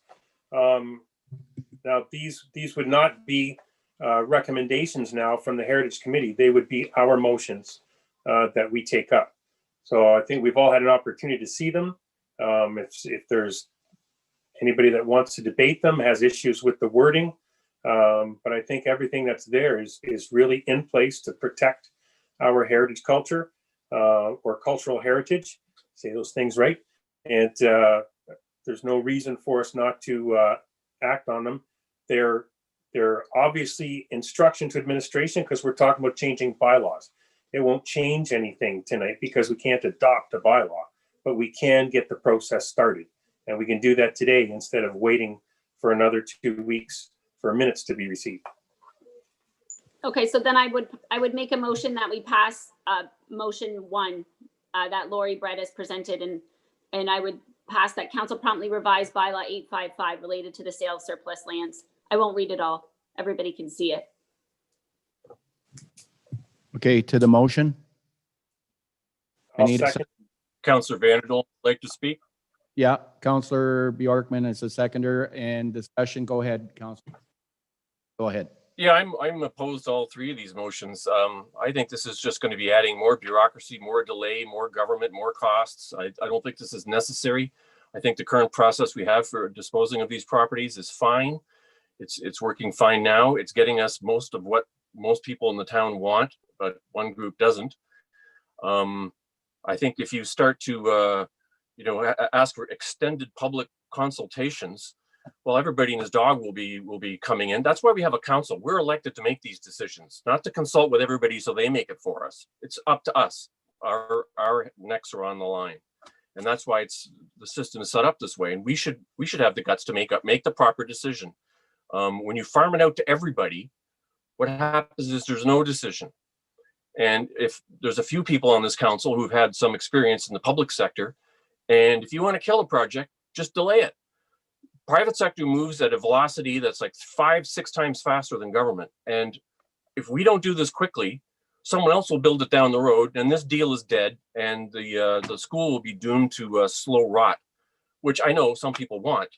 But if we actually want to follow our official plan, obey our strategic vision, and do what we're elected to do, and do what we said we would do by law, then we should proceed with this sale tonight and let this team develop this property. Because if we go where we're going with these 3 heritage proposals, then this is as good as dead. We'll just waste thousands of hours of staff time and public time debating this until it's all covered with mold.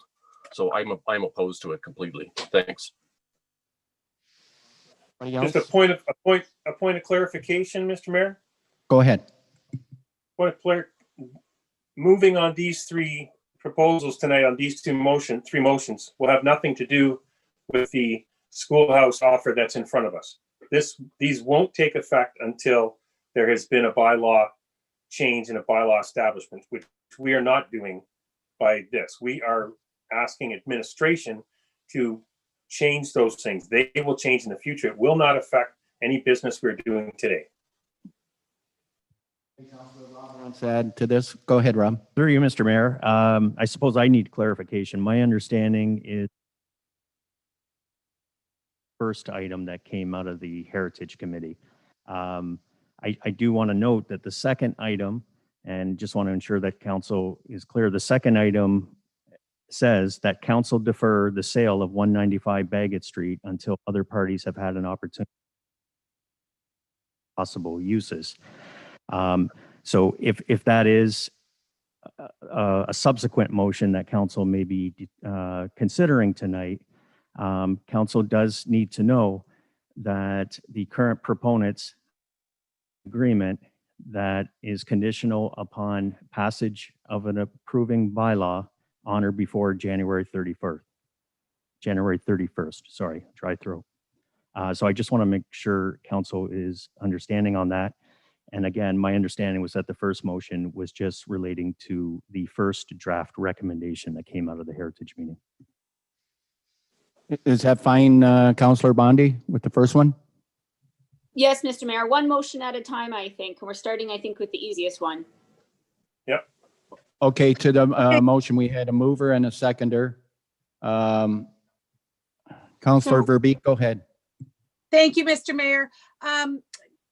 So I'll definitely be supporting that first recommendation by our Heritage Committee. And to be honest, when it comes to time, I'll be supporting the second and third. But I'm a little concerned. I think that we need to, I agree with Lori, Brett, and the committee, and I'm really grateful that they were able to put these clear and concise resolutions in front of us. I appreciate Councillor Bjorkman, the rep on that there to, to lend his support to his team there. But as far as getting to number 2, I'm not saying I'm going to oppose it, because I'm not. I'm certainly going to represent the people of that community and try and defer this until we have a little more time to look at it. But I do think that we need to, before we get to that point, we need to hear from all of the people that are, waiting to speak to this issue as well. But I will be voting in support of Councillor Bondi's motion to support resolution number 1. Okay, Councillor, and to the rest of council, we had a motion, we had a seconder. Let's deal with the first one, and then we're going to come back. I want to go to the other 2 delegations. Okay, then we'll come back with the other 2 motions. Is that fair? I know you want to speak. Mayor, I want to speak on this first before we vote on it. Pardon me? I want to speak on this before we vote on it, and so does Councillor Guerin. Okay, go ahead. You're going to speak on the first one. Go ahead. Okay, so the first one, whether we pass this or whether we do not pass this evening has no effect on what happens this evening. I feel that we're passing this more on an emotional basis rather than we're passing this on a logical basis.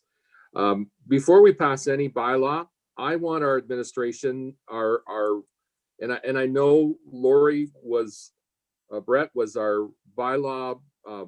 She wrote bylaws for us in the past, so I know she's an expert at it, but I still would want to see our administration review it before we pass it. It's not going to affect anything that happens in this meeting tonight. Whether we wait till next council meeting or not, it's not going to make any difference. It's just something that to show people that we have faith in what the Heritage Committee is doing, and I do have faith in what the Heritage Committee is doing. I was chair of the Heritage Committee the last term of council. I admire their work, and I am a historian myself. But I think that we're acting on an emotional level if we pass this evening without having our administration review the bylaw. So I will not be supporting this evening. Deputy Mayor, Councillor Guerin, go ahead. Thank you, Mr. Mayor. Through you, yeah, I kind of agree with, and I do agree with Councillor or with Deputy Mayor Malash. I mean, 2 and 3 speak specifically to 195 Bagot Street. I haven't even had an opportunity, or has any other councillors had an opportunity yet to discuss whether or not we even are opposed to the proposal or not. We haven't even heard 2 of the other delegates yet. I just think that the step we're at right now is I'm not understanding why we're making decisions on stuff that do have impacts on the proposal that's before us. I know we don't even have another meeting, I don't think, until after the 31st, which I believe is when the conditional offer expires. So I have grave concerns about it, and it's not so much about that I disagree with 1, 2, or 3 at this time. It's just that I don't like the process that we're doing it, how we're doing it right now. Councillor, anybody else from council? Mr. Mayor, I can remove my motion until we hear the rest of the delegations. Okay, that'll be great. With the seconder, Okay, Councillor. that's good with the seconder. Okay. You're okay with that, Councillor Bjorkman? Okay, great. And we'll go right to the point of order, Mr. Mayor, please. Yeah, go ahead. I still don't feel comfortable voting on it at that time until we've all had a chance to speak to the proposal in front of us, whether we feel we want to explain ourselves to the residents and to our taxpayers as to whether or not we are in support or not in support of it. 2 and 3 are specific. They're all specific to heritage properties, but 2 and 3 are specific to the one that is on the agenda prior to this.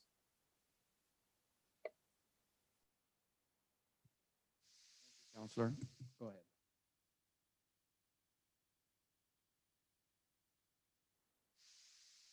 So through your, Mr. Mayor, as directed by majority of council, we're going to move to the remaining 2 delegates this evening.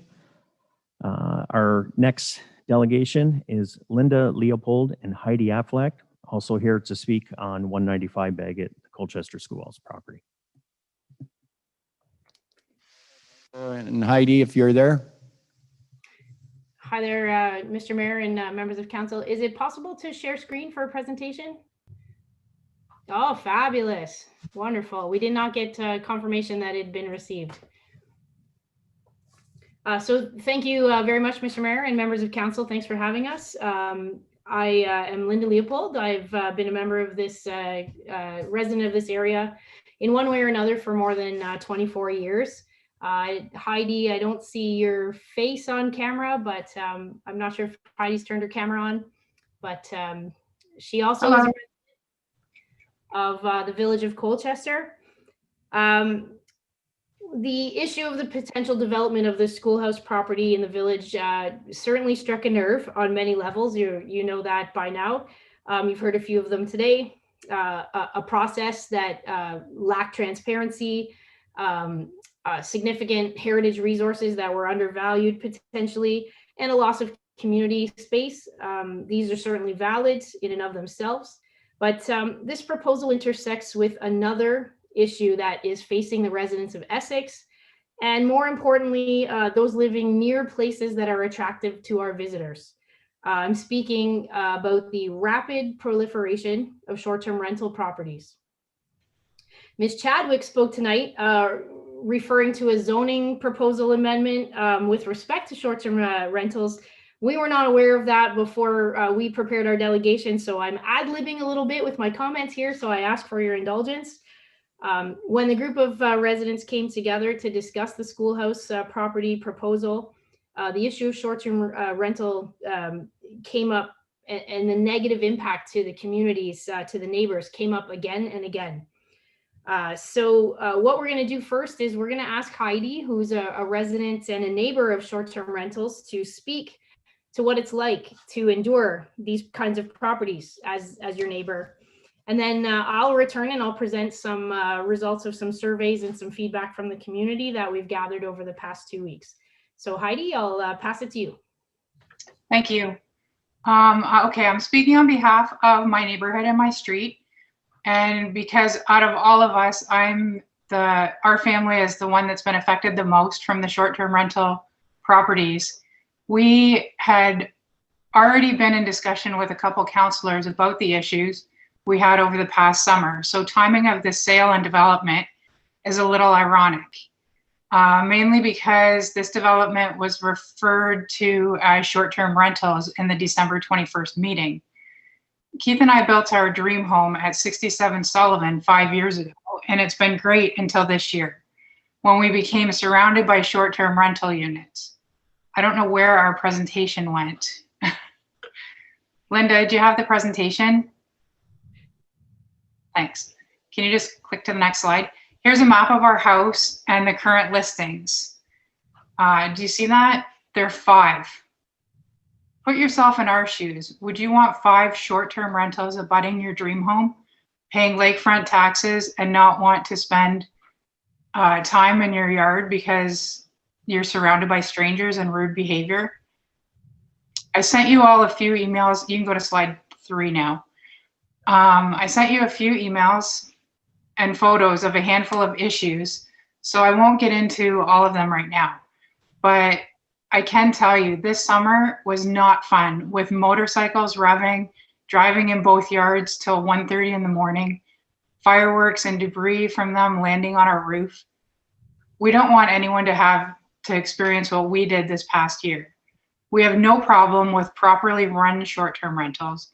It's the saturation and lack of regulations that were starting to cause problems. We really don't want to be calling the police 2 to 3 times a week, because to me, that's a waste of already strapped resources. On slide 4, you can see I did a quick search, and in our surrounding neighborhood, there are 33 short-term rentals, of which 22 are within the village and 12 in a 2-block radius of the harbor. This development would then double that. On slide 5, I did searches of just Airbnbs. And in Colchester and Harrow area, there's 41. In Essex, I found only 3. On the next slide, Windsor has over 300. And Tecumseh and Lakeshore, 45. As I'm sure you're all aware, they're trying to get a handle on these problems with the short-term rentals in their municipalities. So I guess what we're asking you as our councillors and the voice of your residents, that we ask the people what they're thinking, what their thoughts are. So Linda's going to present the results of the survey and the petition. It's all yours, Linda. Thanks so much. I am a science gal. I work in science. I deal in data. So when this issue came forward with our community group, I endeavored to collect some feedback from the community by means of collecting some data. So we used SurveyMonkey to produce a short survey, brought it out to the community. We tried to make our questions as unbiased as possible so we could get the true reflection of the community. So we'll share the 5-question survey. First question, are you aware of a short-term rental property in your neighborhood or area? 83% indicated they were aware. We got about 167 results from this survey, just for your understanding. Next slide, please. So if you were aware, please describe your impression of having a short-term rental in your area. The spectrum here goes from very negative at the top down to very positive at the bottom.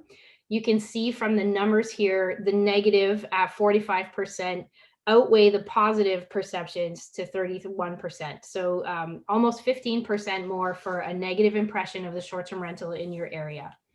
Next slide, please. The question, do you believe Essex Council should consider regulating short-term rental? Clearly, there is a desire by the townsfolk to have regulations in place. Next slide, please.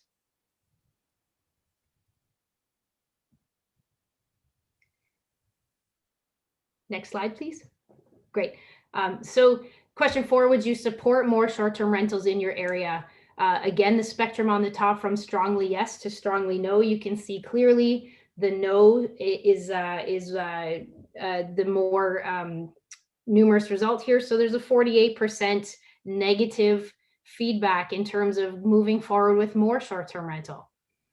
And on the next slide, we asked where folks were responding from. So top was east of Colchester near the lake. The blue is near the lake west of Colchester. You can see the yellow in the middle. The majority of the respondents were from Colchester Village. The light blue is from inside the town of Essex, and the orange is from anyone who was residing outside the town of Essex. So with that feedback in place, we undertook to formalize people's negative reaction or their indication for a strong desire to regulate short-term rental. We moved forward with a petition. At the time we made this presentation on the weekend, we had 121. We're now up to 129 signatures. These are all formalized. I can certainly will share the data with council, with people who have left their contact information. There were comments such as, we love Colchester. We want it to be our long-term home. Please help it make it a safe place for us to live and enjoy life. Another one, this is so important to our community right now. We must have bylaws in place sooner rather than later. This topic certainly needs to be discussed. I am in favor of increased tourism on County Road 50 due to the wineries, However, residents are entitled to a quiet occupation of their homes. So we should look to other municipalities for their guidance moving forward. And another comment, it is beneficial for both parties to be regulated. It's a smaller chance of renting a lemon and a better chance of not renting to underage party goers. So that being said, we are offering you this feedback in the spirit of unbiased data. This was collected over simply the course of the 2 last weeks. I think we've really demonstrated here that there's a clear mandate from your citizens to regulate short-term rentals. So the time to act is now. We ask that you draw on the experiences of communities like Niagara-on-the-Lake, Collingwood, other municipalities in order to create a path forward for a balance for your residents and the tourism industry. In addition to this proposed amendment for zoning, which I just heard about from Ms. Chadwick tonight, we're asking you to ensure that there's some consideration paid to the regulation of the many existing properties that are being used for short-term rentals. Now, how this intersects with the schoolhouse, clearly the future of the schoolhouse property, it's going to be intended for this kind of accommodation. You've been given a gift here. You have an opportunity tonight to assure your residents that this project will not go ahead before there is a means to enforce the future of that property. We are asking you to take a pause. Consider the impact that this proposal could have to the nearby residents and further the community. Put the horse back in front of the cart. The proposal for the schoolhouse is an exciting opportunity. The development looks exciting. Looks like we could have a legacy attraction to our village. And the proposed developers, to their very great credit, have indicated a willingness to work with the town to preserve both the heritage and the community peace and quiet. But there are outstanding concerns here from both of those aspects. And I really am asking you on behalf of myself and Heidi and other residents, do not proceed with a decision on this property that would eliminate the control of the property's future regarding both of these concerns. And if this developer is truly serious with this proposal, I believe, based on how they've responded to council, then I think there can be a path forward where the developer can agree to satisfy council. Thank you so much, members of council and Mr. Mayor. We appreciate the time. For your presentation. Any questions from council?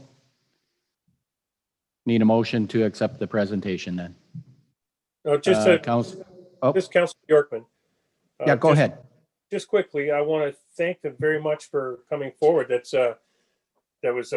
great data. I'm with you. I like data. I don't like it's an opinion. If you think it, that's fine. But if you got something to back it up, that's the kind of presentation we're looking for. The amount of response that you got, and the response that was clearly across the board, is the kind of thing we're looking for. We've gotten lots of calls, lots of emails, all of us. And those emails haven't just come from 3 blocks around the schoolhouse. Those emails and calls have come from all over Colchester, from the beach roads, from Harrow, from Essex. So people are engaged. So it's great to have that kind of data presented to us, and gives a strong indication that, no, we haven't answered everybody's question yet. No, we haven't crossed all our T's and dotted our I's. So thank you very much. I don't really have any questions for you because you answered all the questions with your presentation. So thank you for putting the time and the energy into that. That was excellent. Thank you. From council? Councilor, Councilor Verbeek. can you see us now, Mr. Mayor? Okay, thank you. Through you, Mr. Mayor, I want to thank these ladies again. Just ditto what Councillor Bjorkman said, but I'm sure you invested a lot of time and energy in this, and you made it easy for the community to, relate their concerns to us through this. I really appreciate any input from the community, and you made that possible with this survey. And I'm definitely going to be, I'm going to be looking at this survey and the replies from the community again after tonight. Thank you. Anybody else? Councilor Bowman, go ahead. Just a quick comment. Again, thank you for the report. And it's nice to see that our planning department, as Lori mentioned earlier, is already looking at this and is a couple of steps ahead of us on that. So big plus there. Thank you. Thank you. Anybody else? Councilor Guerin, go ahead. Thank you, Mr. Mayor. Yeah, through you to, I don't know, perhaps Lori,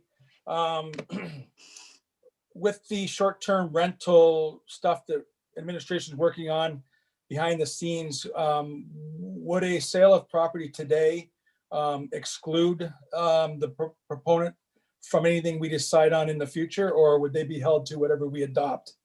And I'm assuming has the proponent, I'm not sure if they're still on, have they indicated to us yet how long they plan on the construction phase? Like how long do they think that they will be before these are actually become rental units? I'm trying to find out if there is going to be adequate time to adopt some of these policies that were just brought forward. I'm going to go to Lori first, and then I'll go to the proponent. Thank you, Mr. Mayor. Through you to Councilor Guerin. The proposal as it stands would not be permitted by right. And so at the same time, so imagine two parallel tracks. While the development process continues for the, Mr. Flynn's proposal, at the same time on a parallel track, administration is proceeding with these zoning amendments and the general zoning amendments. So on that parallel track, what we imagine is that they will all come to a head at the same time and meeting at that kind of that point of completion at the same time prior to, I believe it's March 31st, where the condition needs to be lifted for a zoning approval. Following zoning approval, so that zoning approval would come in the form of short-term rental zoning amendment, or rather not a zoning amendment, but rather the general amendments to the zoning bylaw to help regulate across the municipality, again, looking at the use where it's a contentious issue specifically in residential districts, and then looking at where we would see them as being supported in terms of a commercial venture in our green districts and commercial districts. So this property at this point would not permit by right. What we're hoping is that at the same time where these general amendments will proceed, we see that they would then be permitted, short-term rentals would be permitted on this property, specifically because the property is already zoned Green District 1.2, and we would be encompassing these short-term rentals and tightening that, encompassing that true nature of short-term accommodations for any existing Green District 1.2. Does that help answer your question? I think that was your question on process. No, you may have confused me even more. Okay. Honestly. Okay. I guess what I'm looking at is there's some concerns obviously about short-term rentals. How many are we allowed, should we be allowing in our municipality, where they should be, what type of provisions can we put in place?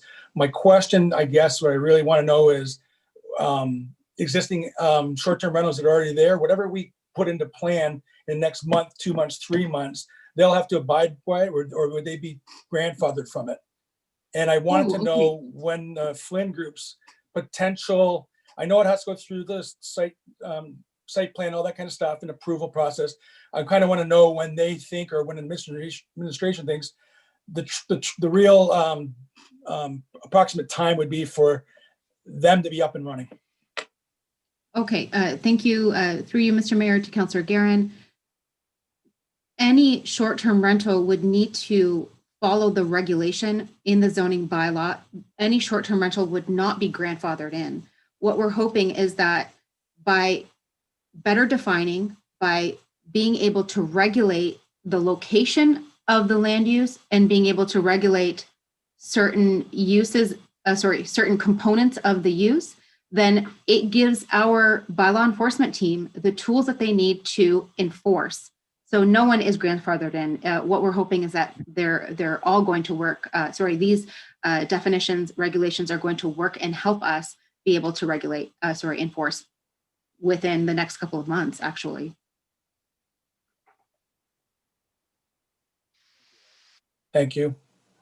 Any, Councilor Bondi, go ahead. Thank you, Mr. Mayor. I really, Developer first. Councilor Bondi, I'm sorry. Let me go to the developer first, okay? Hi, thank you so much for the question. And we as well would like to thank Linda and Heidi for the presentation, and we couldn't agree more.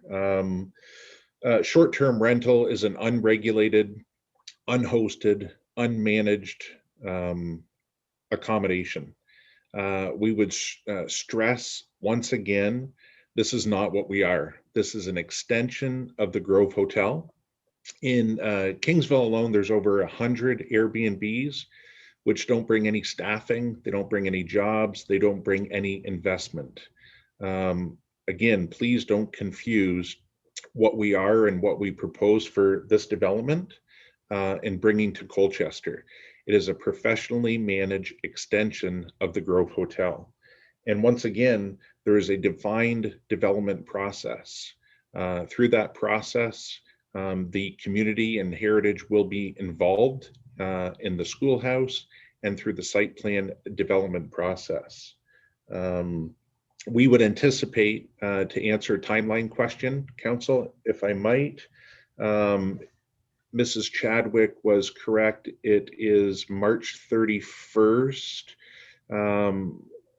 is the deadline for us to remove conditions, which we think we would be able to work through that site plan process.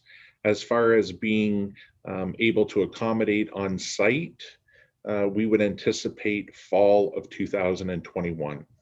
I hope that answers your questions.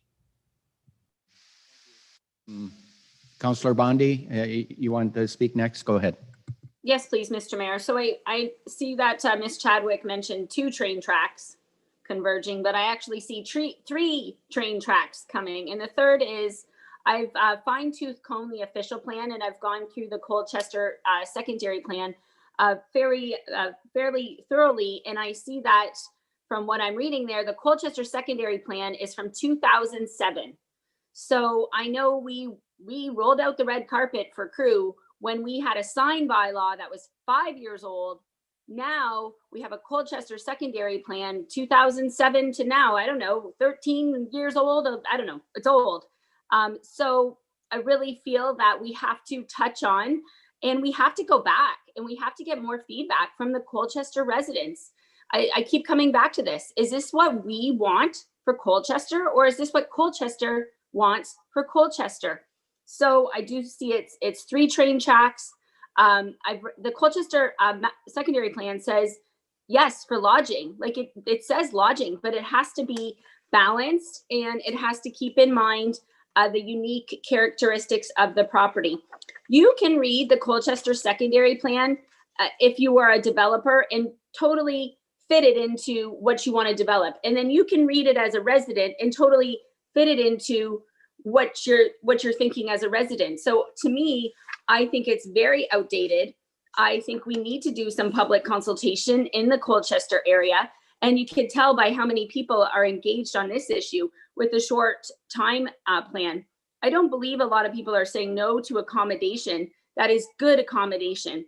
I do believe over the last year, the unregulated Airbnbs have kind of been a couple bad apples in a good pot. You know, the bad apples have kind of raised the issues. And now we as council have to do something about it, because this is about community wellness and community well-being. We have to do it, because I don't want residents here who are paying high tax rates to pay for OPP police calls out there. I don't want their quality of life negatively impacted with their hundreds of thousands of dollar homes, right? So balanced, sustainable future, growth that recognizes unique attributes. The development interest within the community represents an investment opportunity which properly channels can benefit local residents. So to me, there's 3 train tracks. We have a lot of work to do. That's just what it is, right? if you review all of the comments, right, we need to, at the last meeting, it seemed like we were upset that people knew about it. Now people know about it. We need to get that feedback. It's imperative to know what is out there and where get the message to the rule breakers that this isn't acceptable for our community. We have to raise that standard. So I really want to see those regulations. I'm hesitant to go forward with any more short-term rentals or boutique hotels or hotel rooms until we have some regulations in place. Thank you. Anybody else from council? No, Councilor Vanden, go ahead. I'll keep this short and sweet. I think we are well down the road to creating analysis paralysis. When nothing has moved here in the town for years, we're just starting to get the development going. If you throw all these roadblocks in it and have 2 train tracks and 3 train tracks and we consult till the cows come home, nothing's going to happen. It'll stop. It'll just come to a screeching halt. Analysis paralysis has destroyed a lot of communities' economies, and I'll be voting against this because it's just a terrible thing to watch. Sorry. Bye. I agree with you there 100%. This is, I don't know why short-term rental keeps coming up an issue here. It is not short-term rental. I think the developer has already explained what he's putting in here. It's not short-term rental. I don't know why we can't get that through. It's not short-term rental. Thank you. Council?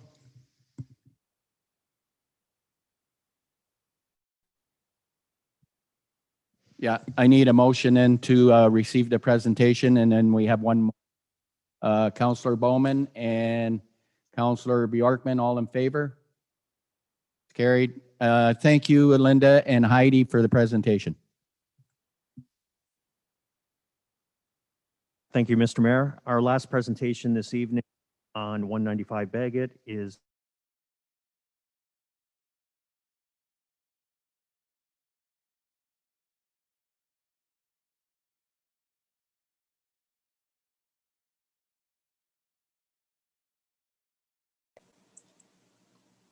I think we lost them.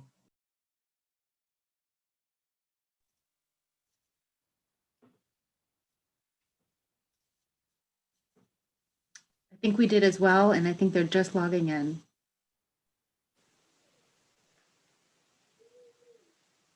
Hey, can you hear us? We can now. You can, Perry? Yes. Yeah, go ahead, Perry. Thank you, Mr. Mayor and Council. In light of the technical difficulties we're having, I'd like to leave my video off. Perhaps that may solve the situation as well, or help resolve it to the best I can. I'm here tonight basically in opposition to the proposal. I have gone to the council members. The last time I went to council on December 21st, stated my objections to it then. I find it appalling, first of all, that the town council would even consider selling a heritage property as though it were just a commodity. They have had a total disregard for the actions of the community and the residents in the area. The town leaders would even consider such a sale, I find astounding, especially in light of that failure to consult. They have also failed to consult with their own heritage committee on the subject. Probably the most knowledgeable group on matters relating to the council, its history, and as well as the history of the surrounding heritage buildings. There was never a request for public comment or even a hint of any idea regarding the potential sale of the schoolhouse to residents of the Colchester Center. And by failing to communicate that and involving and getting the buy-in by the residents themselves, has shown a gross disrespect for the residents in the area.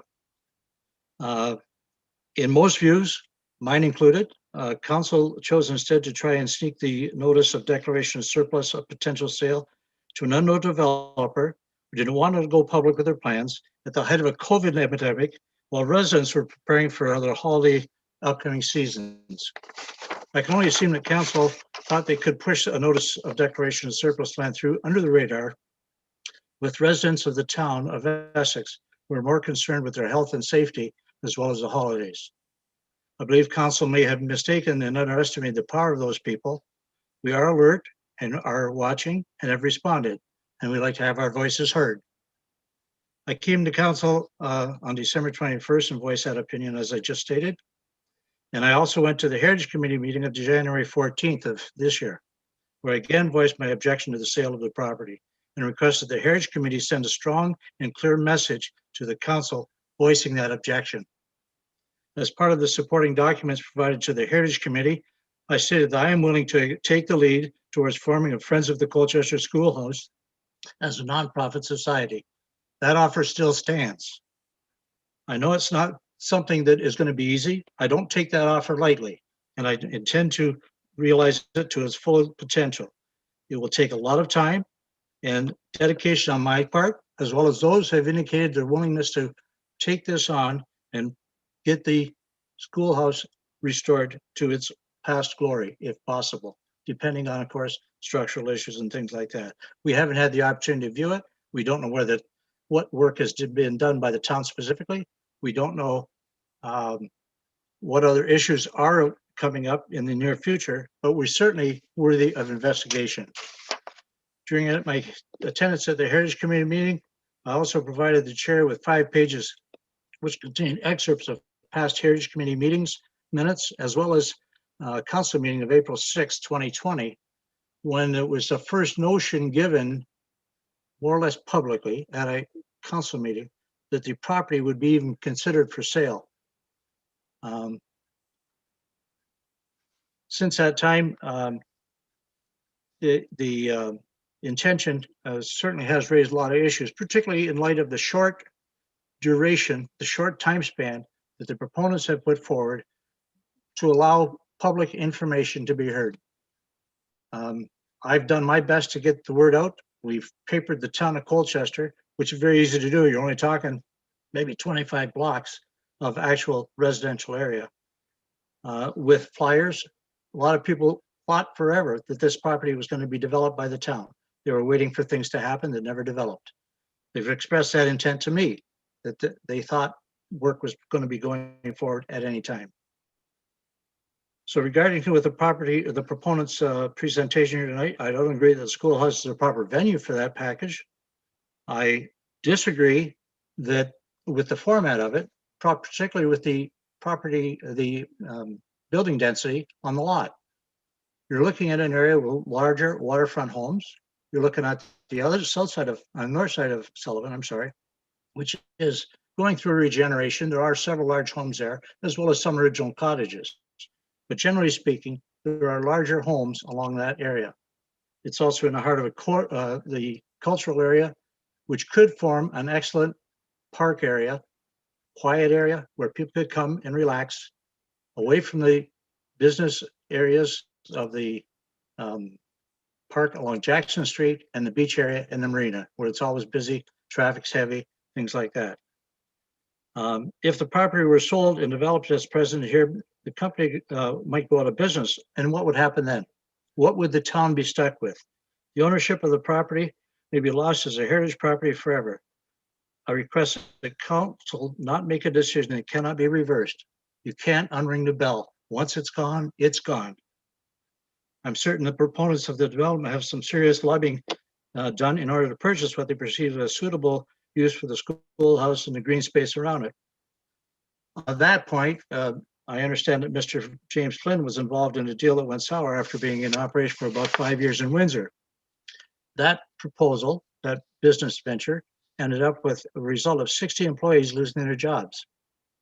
The business model used at that particular time it was involved in many battles, which revolved around the old. Excuse me for a minute. What does that have to do with this proposal? Please don't go out there throwing that out there.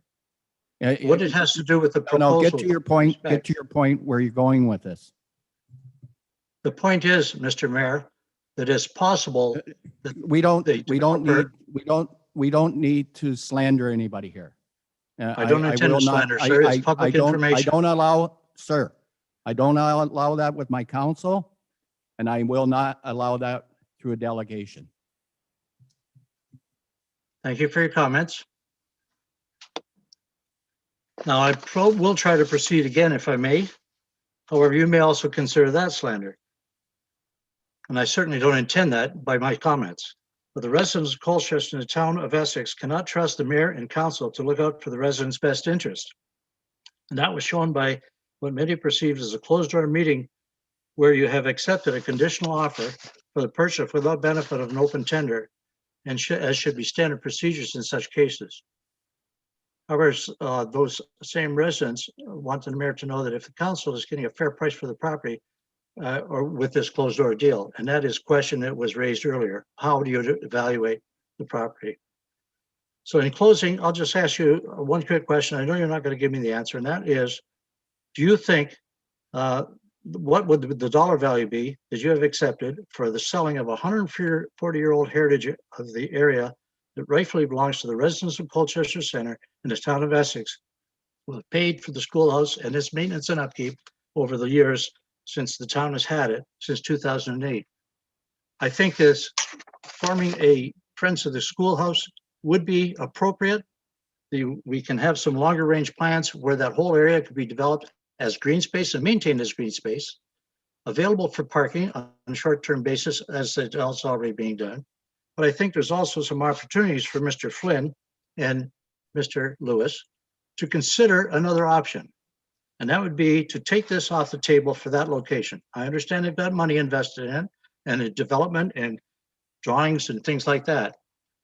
I think what the residents of Colchester would find more palatable would be if they were to find a commercial lot, a commercial property, either in Colchester along the designated commercial roads that are there now, or even on the outskirts of Colchester somewhere, if they so desire, where the town council could work with him and find a willing seller and a willing buyer and put up a totally one structure as such, more in the line of a inn that you would find along a beachfront property of some sort. Could be based on drawings of old heritage buildings that have already existed in some of the areas around here.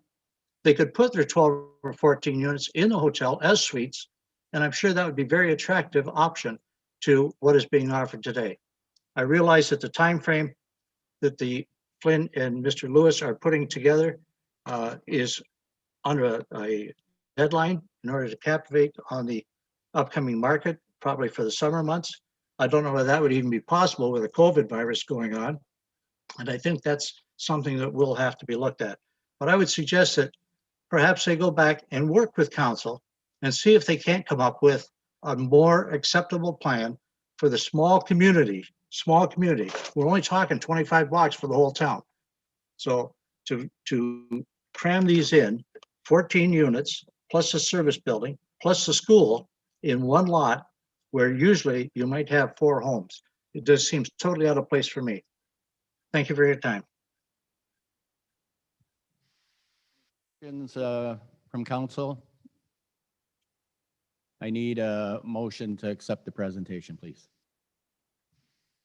Councilor Bowman and Deputy Mayor Malash.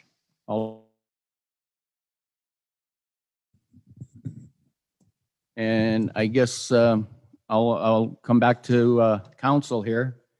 I think Mr. Lewis is waiting for an answer tonight. He's got an offer that's good until January 31st.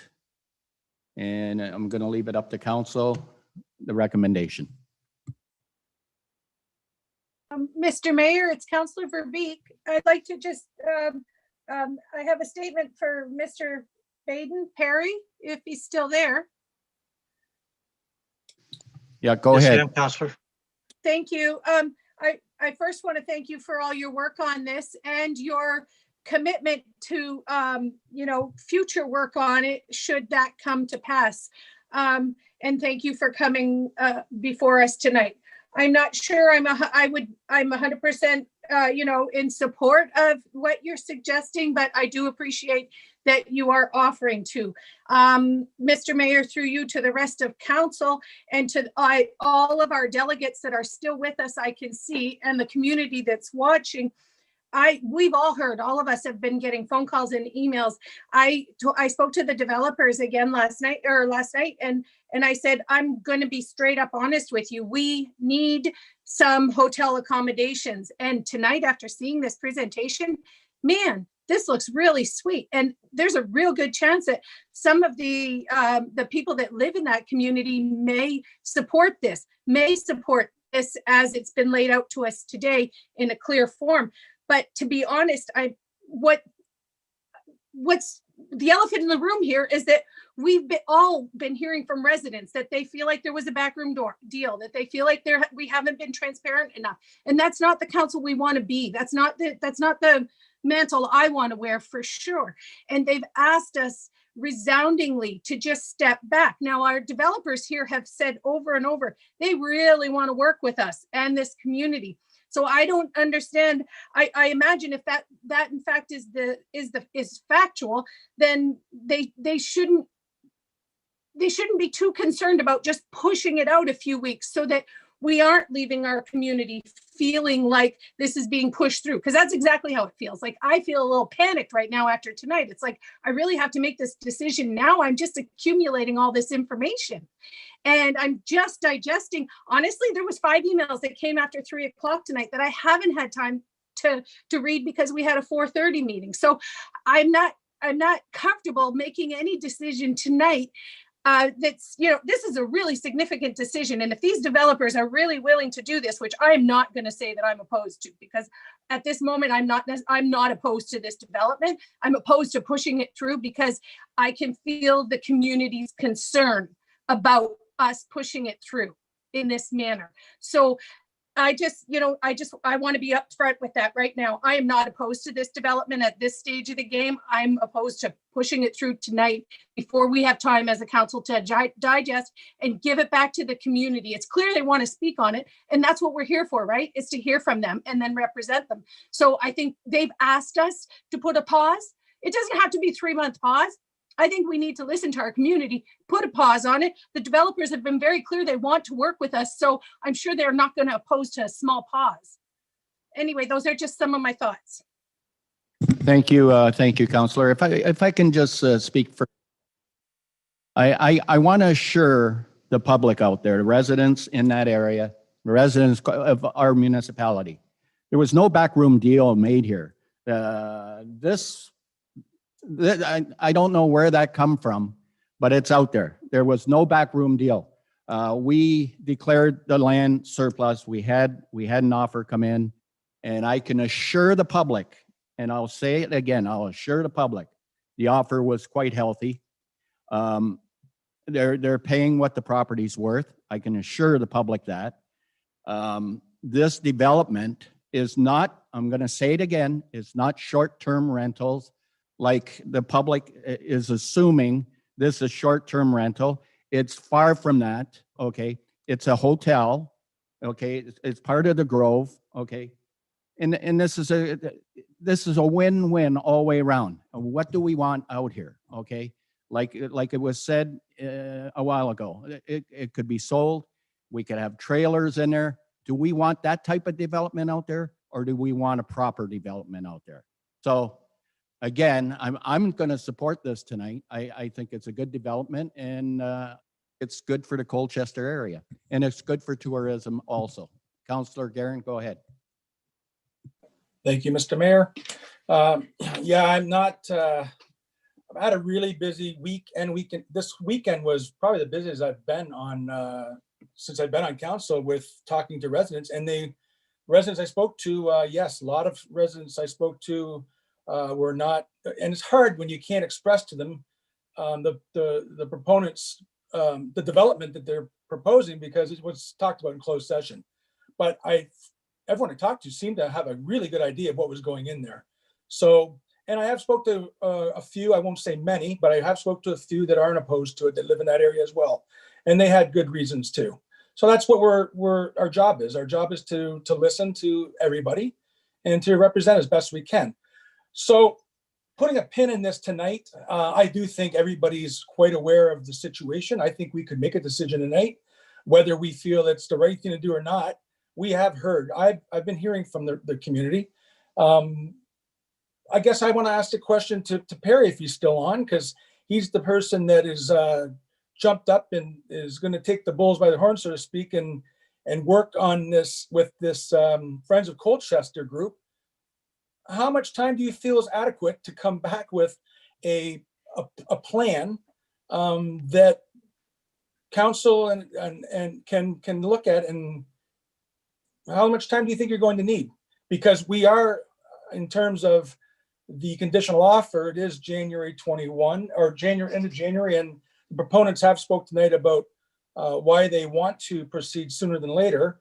I don't have an appetite to wait 6 months, 2 years for a concrete plan to come back.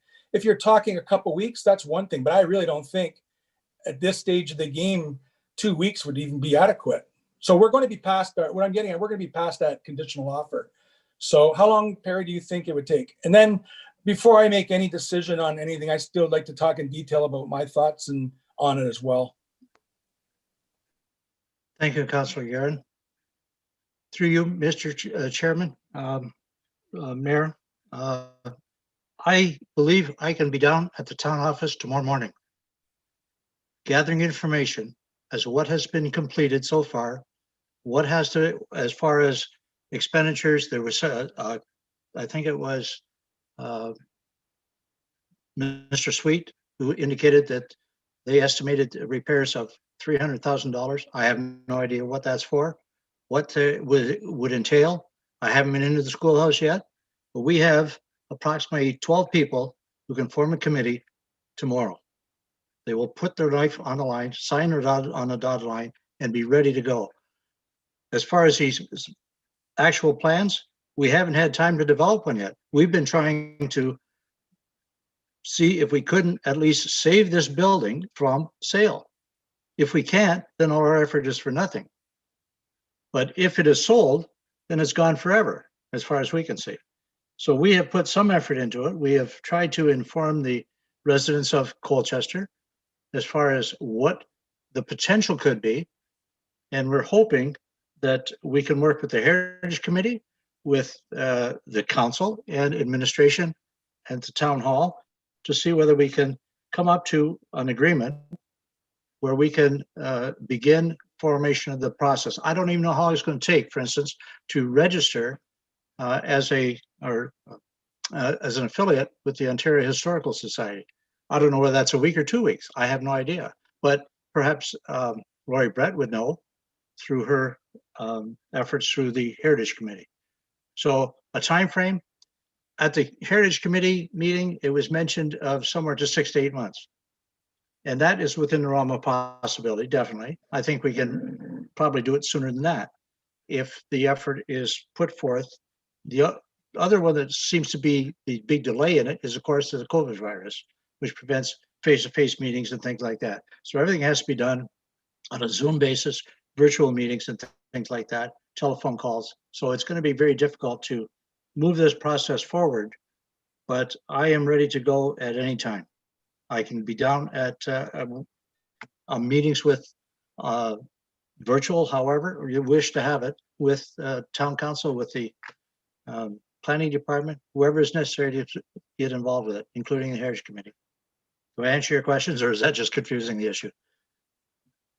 No, through you, Mr. Mayor, that answers my question. So I don't know, maybe we can ask the proponent, is 6 to 8 months to our proponent, does that sound like something you're willing to wait on a decision for? I'll ask that question. Hi, thank you so much, Councillor. No, that there, to address a couple of issues.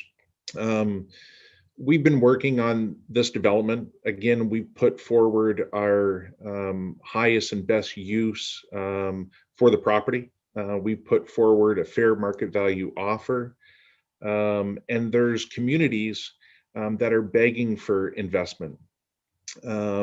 We've chose Colchester very thoughtfully. and we want to be part of Colchester. That's why we've put the amount of work and effort forward. But you know, delay after delay, and quite frankly, being a fallback position isn't what we envision. We envision being partners in the community, and we're here for the long haul. But to delay us another 6 or 8 months isn't going to do any of us any favors, specifically the community and the businesses that are suffering so badly because of this pandemic. We want to make the investment now when it's needed most for the community and to support those businesses. So when we come out the other end of this, that we're able to accommodate that. Thank you, sir. If I can just add to that, to Perry. Okay, this is to Perry. Perry, this property has been sitting there since, I think the town, I wasn't on council then, I think it was purchased in 8, I believe. This property's been sitting there vacant for all that time. And we had a lot of the community come to us and say, why did you buy that, and sinking money into money? And now all of a sudden, we have a developer coming in here, looking at this with, to me, is a win-win development all the way around. Now, all of a sudden, Perry, yourself, you're coming and you're saying, yes, we can raise the money. We can look. Matter of fact, I think there was an art group looked at it. We had different people look at it for different things to do with it. And not one of them come through, not one of them. And we had the word out there that the schoolhouse was available, maybe for a community center, that by an art gallery, that didn't pan out. So now all of a sudden we have a developer here with a great development option to put in there, and now we're fighting them. I don't understand it. Going back again, I think it was a big misunderstanding that the information the residents got in that area, and I think this is where it stems from. And I'll leave it at that, Perry. Councilor Bowman, go ahead. Yes, thank you. I was on council when the original property was purchased, and it was purchased for 2 reasons. If some of you remember, there was issues with animals on the property, horses to be exact, and there were issues with noise, smell, and some people liked it, other people didn't. That was one of the reasons we bought it, to eliminate that problem. But the second one was the schoolhouse itself. Obviously, it was a heritage building in poor repair. There's no question about that. And there was some immediately things that had to be done. Asbestos had been moved out of it over the years. Certain portions of it were torn down because of poor repair. A whole number of things that went on over the years, but no really upgrades to the thing other than a roof that had to be put on and some window repairs. Again, only minimal things to keep it as the state it was in, without letting it deteriorate anymore. And from time to time, we pleaded with the community to come up with some plans for the site, get community groups involved, and nothing has happened for 12 plus years.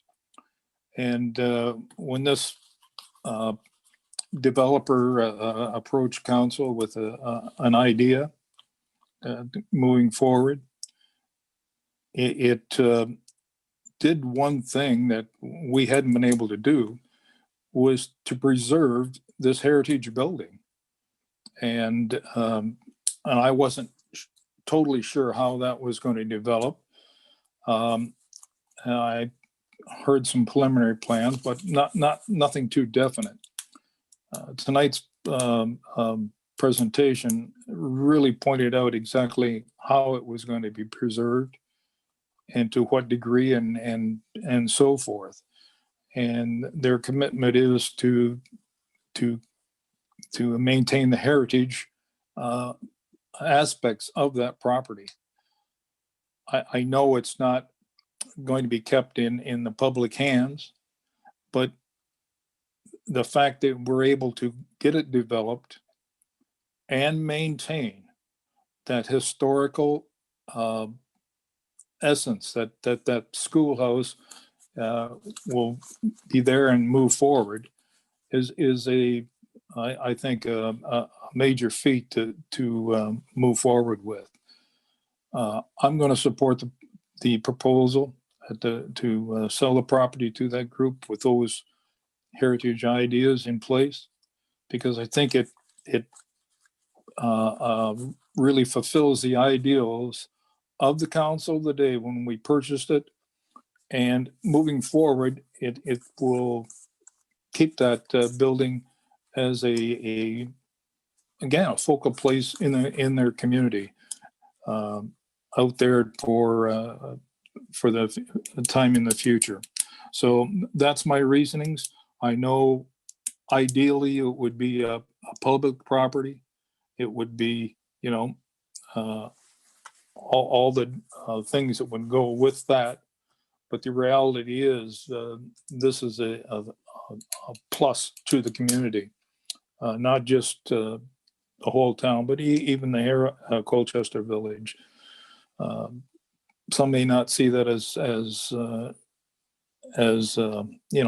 a plus at this time, but I think in the future it will prove to be so.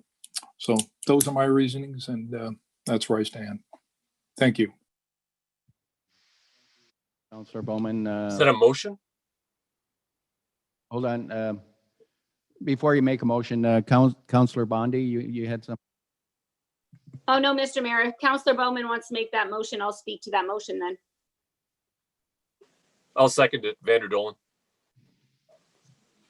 As a point of order, we've just finished receiving the 4 presentations. We have not yet moved on to taking this from the table. So I think anybody's premature. This is conversation right now. There is no motion. And until we move forward to taking that back from the table, this is just conversation. Thank you, Councillor. I was just about to raise the same point. Thank you. Okay, good. Councillor Guerin, go ahead. Thank you, Mr. Mayor. Yeah, through you. Okay, so if this is a conversation, I'm going to put my opinions in there right now. First of all, I do want to thank every resident that reached out to myself and took the time to even take calls or call me. I do appreciate it greatly. Here's where I'm at with this. The real issue with the entire presentation in my eyes is the actual piece of property that the proponents they want to build on. Not because it's a poor choice of location or that its intended use does not suit the area or our own vision for the municipality, but because of the schools itself and what it means to those that live in and around the area. This land and area is exactly the type of land that lends itself to these types of business opportunities. And we all have to admit the schoolhouse has sat idle for years. And I'm not passing blame on anyone for that, but the town has put over $500,000 into it already of taxpayers' money and will require to put more into it soon. We can't ignore this. It's a lot of money.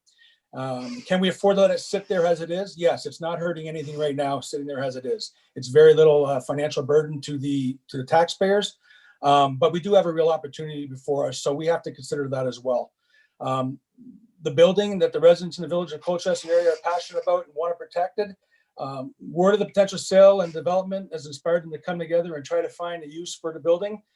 We all have received the messages and hopefully everyone else had the chance to speak to people. But based on what we know now, what we know today, I think the proponent's proposal with respect to the schoolhouse itself makes a lot of sense. It gives the injection of life that it needs, while most importantly preserving the historic building. And that is really what we're trying to do, is preserve that building if we can. It comes with a financial commitment now to the area for years to come. It also takes any future burden off our taxpayers. It checks a lot of the boxes for me and aligns well with our town's own vision of trying to be a thriving community. Our mission to provide opportunities of growth and development that we as a council all agreed on. Colchester, like it or not, by design or not, is a tourism community. The need for development like this is there. In that area and throughout the municipality of Essex, there was a shortage of high-end short-term rentals. If someone wishes to visit you, be it friends, family, or just take in the beautiful waterfront community of Colchester, there's few options to rest their heads without going outside the area to another municipality.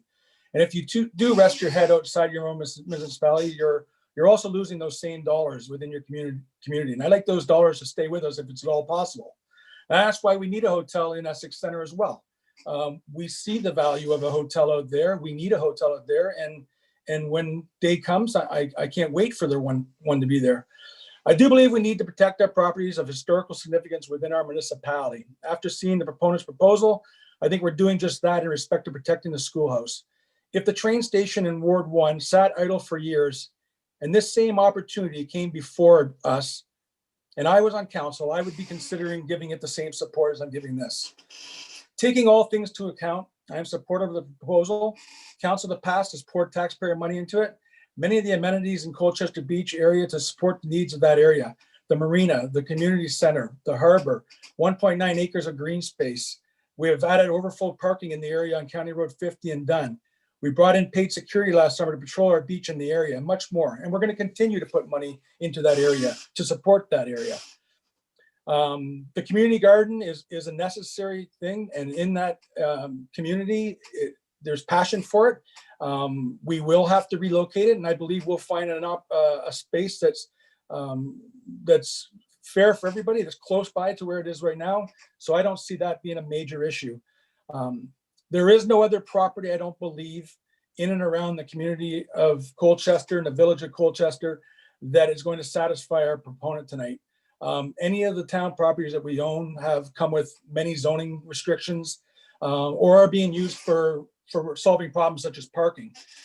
I promised the constituents when I ran for council that I'd be a vision to council, that I'd be looking to support opportunity and growth, that I'd be a forward thinker. This has not been an easy decision to come to, but it is our job. I don't want the municipality to miss out on this opportunity.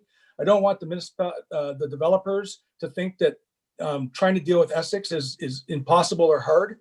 I don't want anything like that.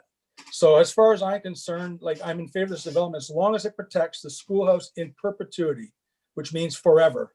And I have confidence after listening to the proponent tonight, hearing from what their plans are.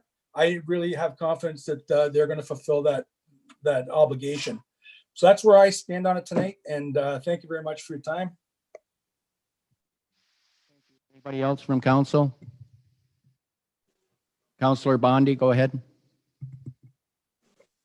Thank you, Mr. Mayor. I just urge council to take a pause and we take a pause for a couple weeks. If the developers are noble community citizens, they'll hang in there with us and let our community have that, that breath that they are asking for us and that we're elected to give them.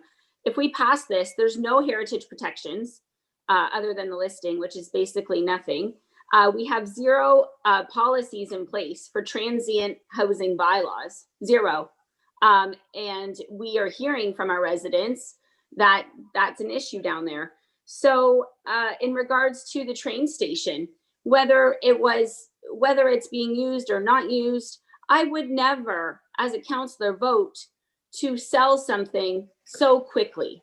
I would want that public consultation. So, we bought the schoolhouse in 2008. We did the Colchester Community Plan in 2007. We bought the vacant lot. We expropriated the vacant lot in 2013. We haven't done a lot in terms of community consultation down there. I really believe that we made a whole lot of mistakes. One of the mistakes that we made is when IRCA came forward asking for money, that night I made a motion that we bring it to budget and we discuss some money for IRCA. Somehow that motion did not get into budget. Then 8 months later or 6 months later, Councillor Bjorkman made a motion that we look at getting rid of our properties, our surplus properties. And we specifically mentioned, specifically mentioned the old schoolhouse.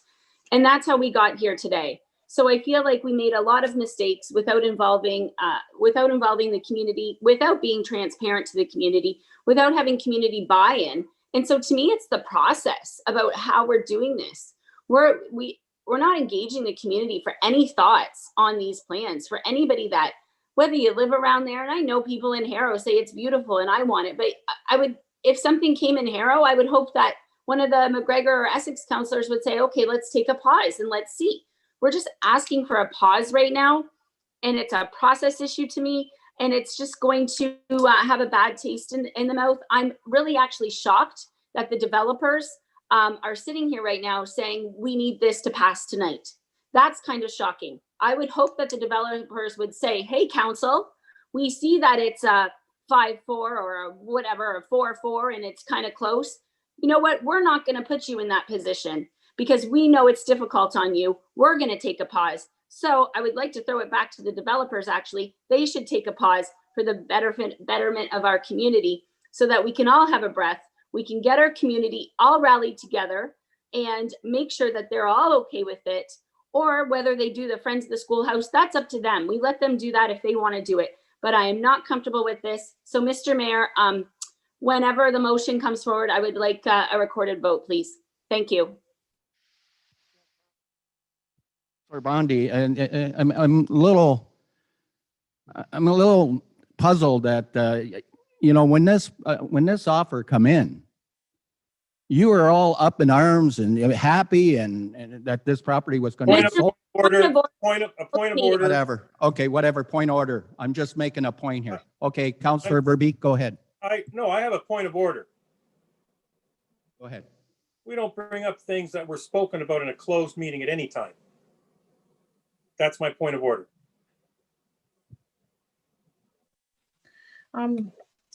Councillor Thank you, Verbeek. Councillor Thornton. Thank you, Mr. Mayor. Just my comments as clearly we are going to go to a vote. I'm a little bit sad that we are, because I like Councillor Bondi's suggestion that that maybe the developers allow us to put us on pause. They have stated again, just in the last statement, and when I was on the phone with them, that they want to partner with this community, and I think that there's a real opportunity here for them to do that, because I'm expecting that a lot of the community is going to, after seeing what we saw tonight, possibly embrace this opportunity to answer our need for lodging and to answer the community's desire to preserve the schoolhouse. However, it's never going to have anything around it, but like there's just so much negativity around the way this has been pushed through, and I don't want us to proceed with the community or the developers this way. I don't see how a short pause to listen to our residents that have been like resoundingly loud on this issue since I've been on this council. This is the most residents that have ever reached out to me on any issue. Also, I haven't heard one comment from administration on looking at this through the lens of the environmental impact. I know, being on the committee, there's so important to keep our green spaces, and especially along the waterfront and such. We need some consult on whether or not this is ideal, because we are looking at grabbing up a green space and transforming it, right? I love this idea, and I hope we can go forward with it. And as recently as last night, Mr. Flynn and Mr. Lewis told me that they had been presented with about 3 properties, and that the others weren't completely eliminated, but that this was the number 1 for them.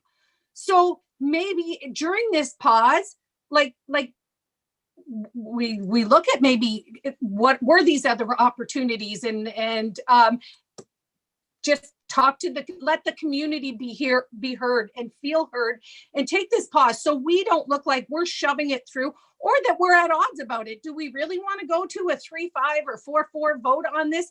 I don't think so. I'd like to be able to pass it one way or the other unanimously, at least, to show support, so that we are partnering with our community and the developers, because I certainly don't want to come forth looking as though Essex Council puts roadblocks out for developers, because that is not the case for any of us. I know we all want to move forward with this developer. May not be on this site, and it may very well be. And regardless, it's going to answer it's going to check off some of our boxes, as Councillor Guerin said, in preserving the old schoolhouse and giving us the accommodations we so desperately need, especially down there. But I just I know this is the third time I've said, I just feel like I don't understand why it couldn't be detrimental, but it certainly could be beneficial to us as a council to just push it out and pause a little bit and allow the residents in the community that have spoken so loudly to feel heard. Thank you. Anybody else from council? Councillor Bjorkman, go ahead. Thank you, Mr. Mayor. I think we've heard from the community. I'm going to speak for the community in Colchester, and the community in Colchester is not in favor of this development. These are the people that are going to have this development in their backyard. These are the people that have built their homes, have put up with a lot of the things that have started in the village. We want to be a tourist area. We've got the beach, we've got the park, Jackson Park. We've got all the things for people that are coming to visit us. We've got the parking. All of that is there. This area, the community has started to use as their own area and want to use as their own area. People say, well, nothing's happened in 13 years. Nothing's happened in 10 years. Well, you know, a lot of that is because they were waiting for somebody else to do it. And a lot of us do that. We've got great intentions, but we thought somebody else would lead this. Well, this has certainly galvanized the people that are out there to say, you know what, I'm prepared now to do it. It's not going to happen through the town. When I talk to people out here, when they say to me, well, Steve, what are we going to do about that? What's the town going to do for us? I'm very honest with them. I say, we're not going to do anything. We have people that will help you with writing for grants. We have people that will help you print flyers. We have people that will help you with a meeting space. But if you're going to turn this schoolhouse around and save it, you're going to have to do it. This has to be a grassroots effort, an arm's length group from the town. And these people have stood up and said, well, we'll do that. We want to do that because it means that much to us. The development's beautiful. Mr. Flynn and Mr. Lewis, it's a tremendous looking area. However, it's not what the residents who live in this area want in their neighborhood. They want housing, which is what they have. There would be far less noise brought about it if we were looking at a couple of the lots and saying, okay, we want to pay for the schoolhouse. How can we do that? Well, sell off a couple individual lots, build a couple of houses, and use that money to work on the school. I've heard that come out many times. It's a residential neighborhood. Who would think, the rest of us on council, wherever we live, that the person next door buys the 5 lots that are beside them, and they put in boutique cottages for people to stay in. I'll tell you, it looks great. It's someplace I would want to go stay. But I'll tell you, I would want to go stay, and I would call my brother and my sister-in-law, and we would all get a cottage and go there for the week and enjoy ourselves in Colchester. But we would enjoy ourselves outside. There's not a lot of room inside to enjoy yourself. So you'd be at the beach, go to the wineries, then you'd come back and you'd sit around the fire pit. And my family would get out a couple of guitars and we'd carry on until somebody told us we had to go inside and go to bed. Those are the things that will happen there. And we need to be honest about that. That's not a bad thing, but do you want that across the street from your house or in your backyard? There's a 10-foot backyard on the back of those cottages to the next property line. We won't even build a house. We won't allow development to do that. And we're going to put 14 cottages in an area that are going to be that close to their neighbors and across the street from their neighbors. Again, it's a great development. I love the idea. I'm almost talking out of both sides of my face because I'm always saying I'm all for development. I need people to stay out here. We've got wineries we want to support. I understand that. And for some of us, we've looked at it at first. We've taken our time and over time changed our mind about what we think about it. That's not a bad thing. That shows you're a mature person who's able to sit down, look at the data that's presented to you, and form your decision. So I am going to be the voice for my community, and I've got over 70 emails that I've saved of people who don't want this in Colchester. This is not their vision of how we're moving forward. And that is no slag against what the people from the Grove are trying to do. It's wonderful. I wish there was, that they had another address in Colchester that they felt would take care of their issues. And if they don't, they don't. And I'm not trying to stand in the way of business. I'm not trying to stand in the way of progress, but I am trying to stand for the people that live in that village and have come to expect a certain amount of privacy, a certain amount of what they enjoy, their quality of life. And they see that leaving by bringing a development into the neighborhood. And that's a key here. The key is there's an established neighborhood that we are now going to move this hotel of cottages into. And that is not what my residents like the idea of, and they're not in favor of it. So I will not be in favor. I'm not in favor of taking a pause. I'm not in favor of this development because I don't believe it fits the wishes of the people of Colchester. Thank you. Or anybody else? Councilor Van Andelen, go ahead. Yes, Mr. Mayor, thank you. This has been an interesting debate. A lot is being revealed here. You know, our job here, I see our job tonight is we have to save Colchester from itself, because I think that there are a lot of people who are convinced that they're on the right side of a project when they're going to have, this is going to blow up in their faces in a way they don't expect, because they don't understand the development world and the way the real world works. They've got an imagination of how they want it to work, but it's not going to happen. You know, the three issues facing us here are saving the school, diversifying the economy, and somehow controlling the STRs that everybody hates. And a lot of those things are actually linked. They're all three linked to our strategic plan and our job and our legal duty to carry out that strategic plan and follow its dictates. You know, people tonight, and the critics and all those emails that organized campaign keep saying that this hotel will result in more STRs in town.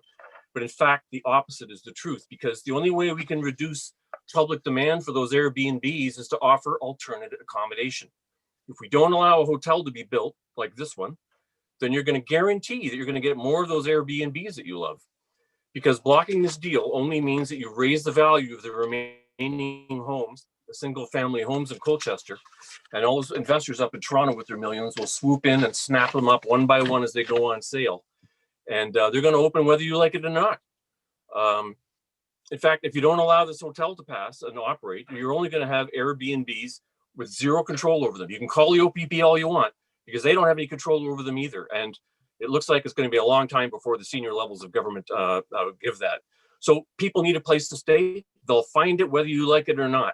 It's your choice whether they're going to have an Airbnb or a nice controlled hotel run by locals, which also gives us this great side effect of saving the school. Because if we delay, I mean, people still don't understand the velocity at which business works. I think that's why there's such a big divide between public bodies like this and private business. People often ask me, why aren't there more business people on council? Because they can't stand the way we just turn into talking shops and debate things and go on about process and drag it out for months. A lot of people in this job, that's what they got off on. That's why they're doing this.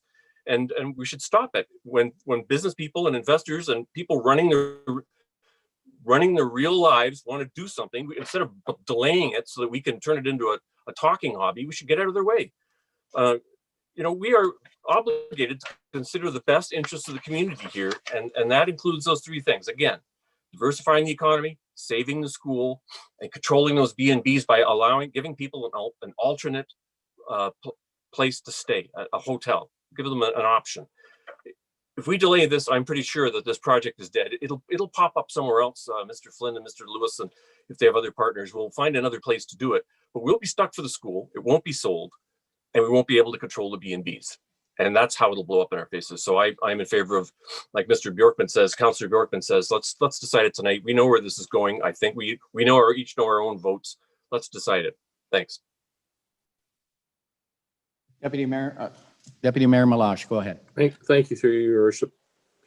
So back in 2008, 2007 and 2008, when this property came to fruition, I was on council as well at time with Morley, and we believed it was important to save this property, this historical building. And at that time, there was also a schoolroom attached. There was no community room. We do have a community room at the harbor now that people can rent, but there was no community space for rental. We looked at the classroom that was there and we thought this, you know, we could convert it because there used to be a classroom attached to the south end of that old school. But upon purchasing it, and started renovating, we discovered that the old classroom had heavy black mold to the point where it would have been cheaper just to build a new building than to try and renovate that classroom. So down came the classroom, and we were left with just the older portion of the school.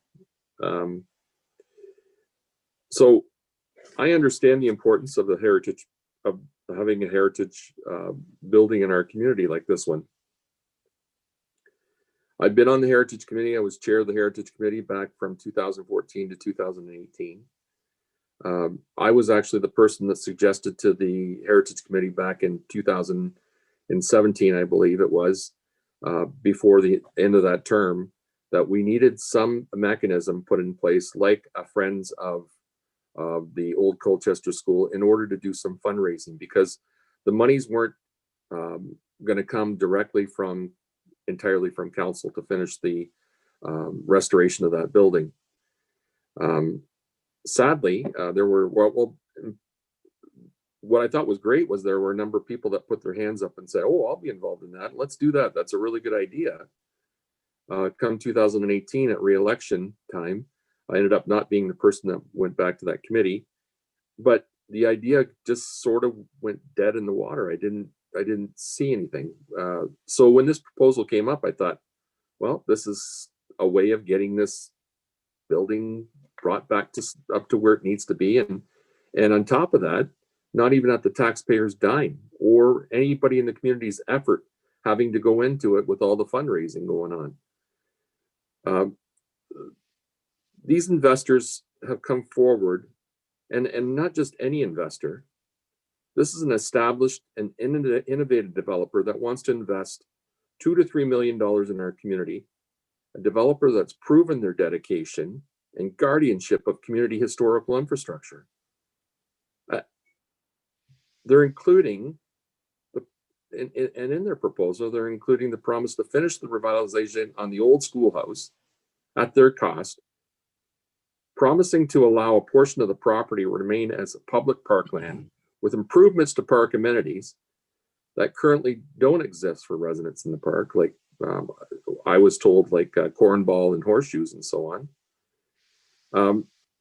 And this is a high-end development that fits right into the long-term development plan sought for Colchester Village, adding a significant commercial tax base, income to the town's coffers, so that much needed investment to the harbor, Jackson Park, and parking constraints in the community can be resolved, all expected from the ratepayers that live in that area. I agree that this whole process that happened incorrectly. It seemed to be a backroom deal, but as Mayor Larry Snively said, it was not a backroom deal. We have these kind of proposals come before us all of the time, maybe not with town property necessarily, but we're not allowed to identify a lot of the times when a proposal first comes before us. We get firsthand information, and then at a later point in time, it goes public. I think that perhaps the sensitivity of this subject or this piece of property in the community helped to elevate the issue. Now, whether councilors admit it or not, this proposal sounds like a good plan. To any one of us, this sounds like a good plan. But at the same time, we've had a piece of property with a historical building on it that has sat around for 12 years. And we've given the opportunity for our community that lives around that building an opportunity to have a parkland that perhaps council never intended to leave it in parkland, but it would seem common sense to most people that lived in that area that that's what we were going to be doing. So then, with all that said, now that we're moving forward to try and take it seems like we're trying to take parkland away from the community. We're putting in a commercial development. I can understand why the community is upset with this. I'd probably be upset if I lived there. But now we have people stepping forward that are saying, give us the opportunity. We've been inundated with letters from community. We've been inundated with phone calls of people in the community that don't want the development.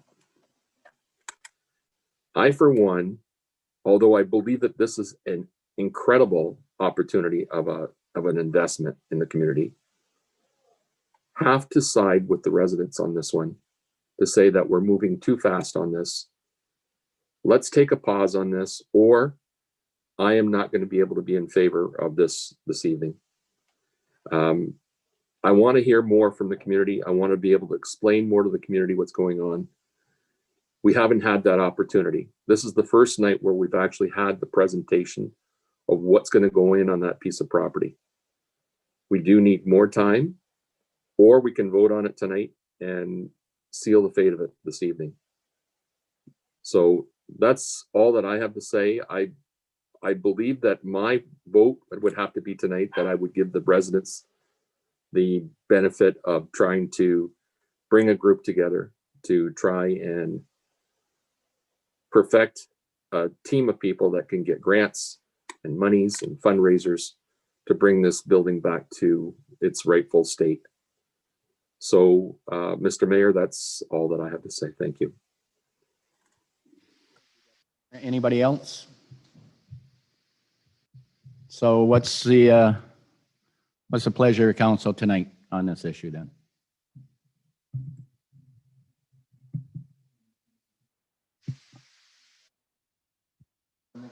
Some type of motion here. Go ahead, Councilor Yorkman, go ahead.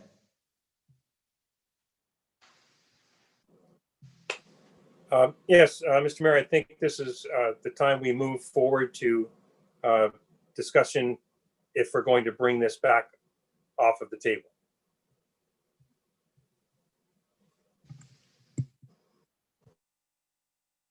Okay, I'll open it up for discussion. Through you, Mr. Mayor, I don't think we have a motion to take. If that's the intention of council or the councilors, we don't have a motion to take it from the table at this point. No, point of order. We put the motion at the last meeting on, it was tabled, whether or not to move forward with the surplus and the sale. So that motion is sitting on the table. That's our next point of business. So I think that's where we need to go to now. Okay, so you want to take it off the table and open it up for discussion then? Is that what you're saying, Councilor?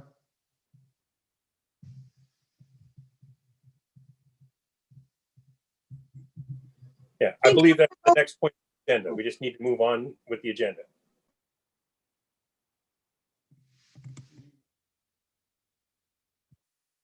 Yeah, we need a motion to take it off the table. If it's council's wish to take it off the table. We need a motion. You'll make that motion, Councilor Bjorkman? No? Okay. Nobody's making that motion? Okay. Mr. Mayor, if there is no motion to take from the table, it would remain on the table until.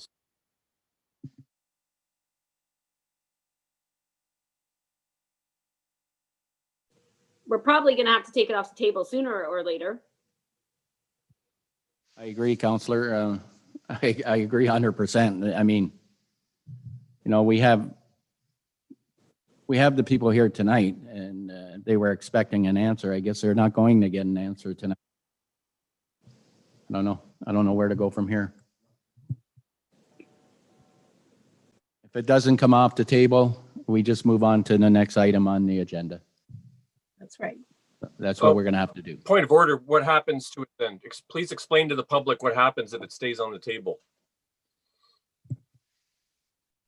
Through you, Mr. Mayor, if it stays on the table, it doesn't any consideration until such time council moves with a motion to take that from the table.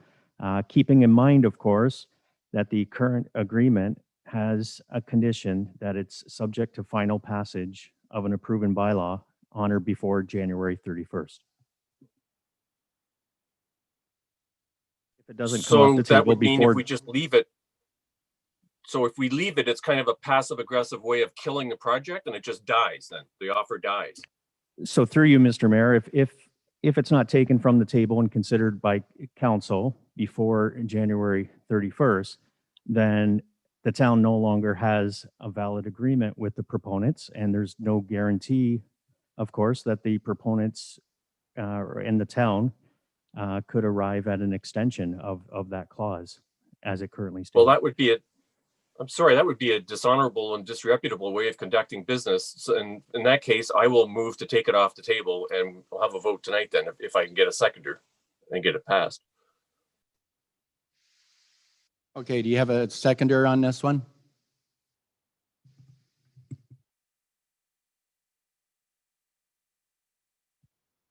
I'm going to second it myself, Councillor. Through you, Mr. Mayor, this is just to take it from the table. This isn't the vote on the motion itself that's been tabled.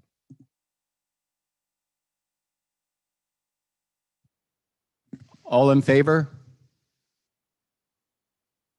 I'm sorry, Mr. Clerk, what is the motion again? To take it from the table? Take it from the table, That yes. resolution R 2012-471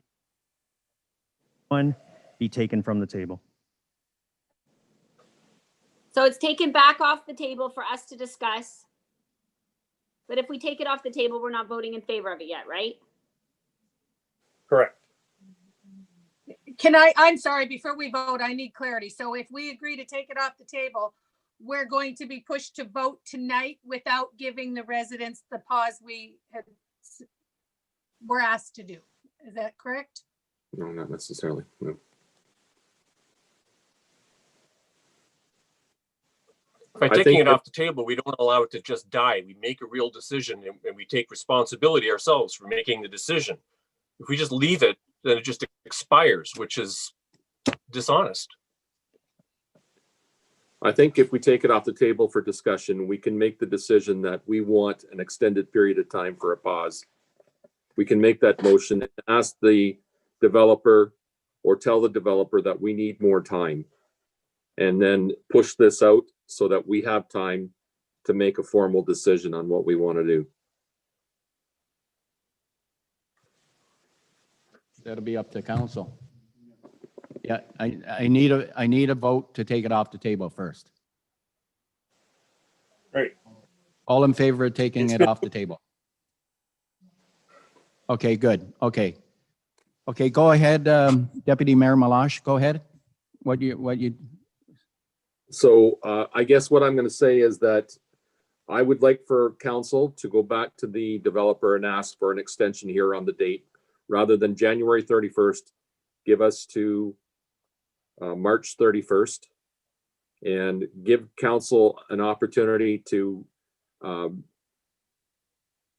let these plans sink into everyone's conversations, whether it be community or council members, so that we can come back before March 31st with a definite decision as to what direction we want to go with this development.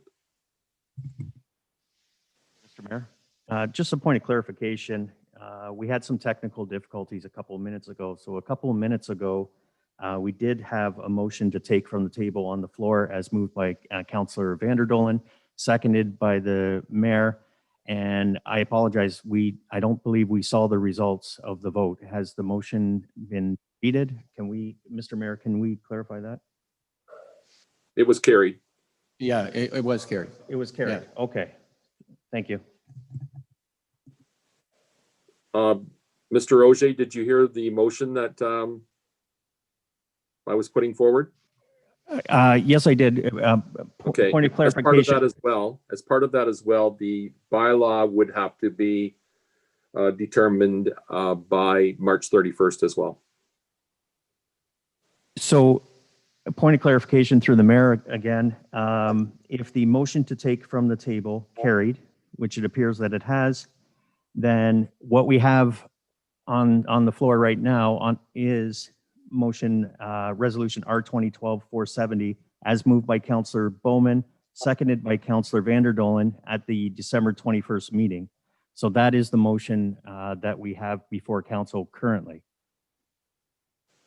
now that it's been taken from the table. So either that, depending on how council wishes to dispense with this motion, we can't entertain the deputy mayor's motion just yet, if that's council's wish. Mr. Roger, can you remind council of what our motion was last year? So resolution R 2012-470 that was taken from the table this evening, as moved by Councillor Bowman, seconded by Councillor Vanderdolen, that bylaw 1981, being a bylaw for the declaration and disposition of surplus land at 195 Corporation of the Town of Essex, be read a first, a second, and a third time, and be finally passed. That's the motion that council currently has before it. So that's what I'm asking in my motion, is that we table that to, would be our second meeting in March, which would be March the 15th. And ask our developer, Mr. Flynn and Mr. Lewis, if they would consider moving their offer to a date after March the 15th. I support that motion. Point of order. We've got a motion on the floor. You can amend it, but you can't propose an alternate motion. We've got to deal with the motion on the floor. Okay, that's fine. I motion to table it to March 15th. So, Councillor Bondi. Councillor Bondi, all in favor of that one? Okay, now, I think what we have to do now is, Motion does not carry. huh? Yeah, carry. No, Yeah. no, no, it did not carry. Mr. Mayor, if you can ask on that again. Okay, Deputy Mayor Malash made the motion. Deputy Mayor Malash made the motion. It was seconded by Councillor Bondi. Councillor Bondi. All in favor of that motion? Yeah, you had 1, 2, 3, 4, 5. Carried. 5. Yeah. Carried. Okay. Now I think we have to go back to the developer now, to James Flynn, and ask him. Are you still there, Jim? Yes, I am. Well, you heard what the motion was, and where do Yeah. you stand on that? And unfortunately, very disappointed. Kim and I are corresponding through text message since we can't be together this evening. We're going to have to consider what we've heard this evening and come back to you. So at this point, we don't know if we will simply withdraw the offer and look to another community that's interested in our investment, or if this project can move forward. We want to thank everybody for their time and their consideration. Again, very disappointed with this outcome because we were simply asking council to allow the purchase of the property after what we put forward is a very thoughtful development and saving the schoolhouse. So we thank you for the time. We thank you for the consideration, and just disappointed to hear that Colchester and the town of Essex is not interested in the development. And I'm not sure how that will look to constituents when we're all suffering through this pandemic. We were hoping to be part of that solution coming out the other end of this. But we respect everybody's comments this evening, and perhaps we can continue a discussion at a later date. So thank you very much for your time and your consideration. Thank you for your presentation too. Yep. Thank you.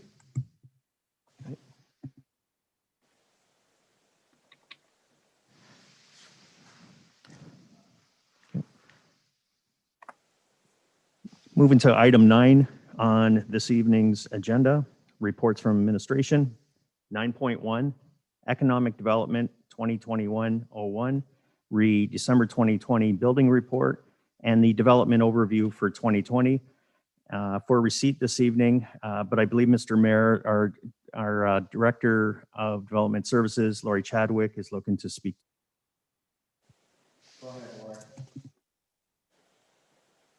Thank you, Mr. Mayor. Just a quick note that although the data before you is being presented for acceptance, or rather just to receive the report, we did want to share with you that administration will be bringing forward a presentation at the next council meeting with an overall development update similar to the one we presented this time last year, along with a PowerPoint presentation, maps, and specific updates on the town's major commercial and residential developments. So this, for now, is just a data set.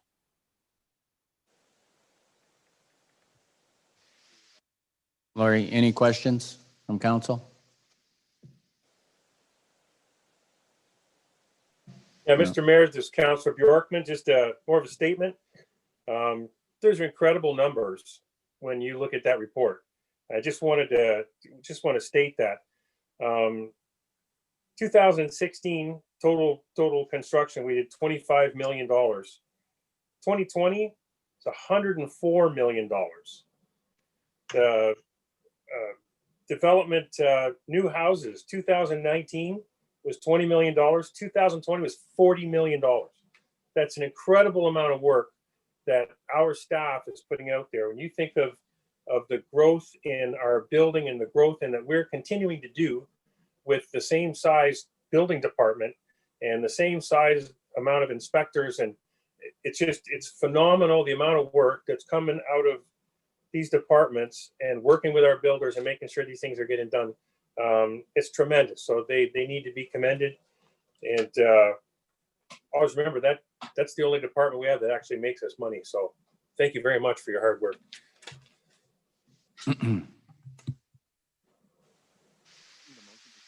On that to receive this, please.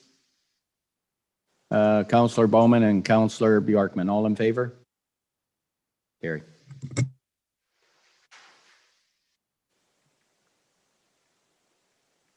Nine point 9.2, Mr. Mayor, is Economic Development 2023, re Agritourism Strategy 2021 for receipt this evening by council. Need a mover on this one, please? Councilor Vandendolen and Deputy Mayor Malash, any discussion on this? All in favor? Carry. Thank you. Item 11, any updates from County Council this evening? I can just say we have a new CAO and it's been released. Mike, what's his, huh? Yeah, Galloway. Yeah, Galloway. Mike. Yeah. So just to let council know, there's a new CAO for the county. That's it for me. Nothing for me. Oh.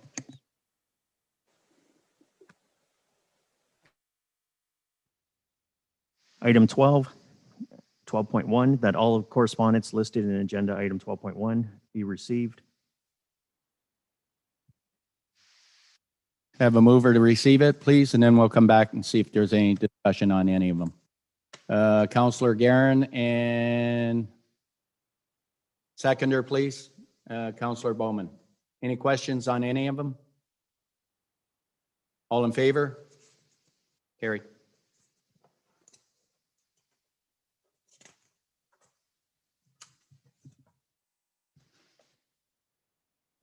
Item 13, committee meeting minutes, that all of the committee meeting minutes listed together with any recommendations to council noted therein be received, approved, and adopted as circulated.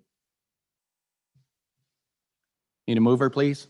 Councilor Bjorkman and Councilor Bowman. Any questions? Councilor Bondi? Thank you, Mr. Mayor. I've been regularly zooming into our police service board, and I highly recommend any resident that wants to really learn more about the police service board to zoom in.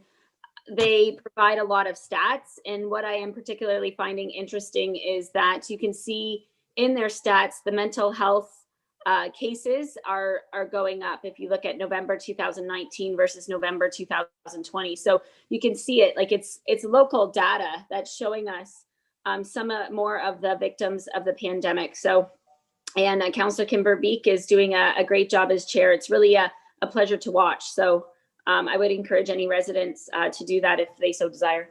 Thank you.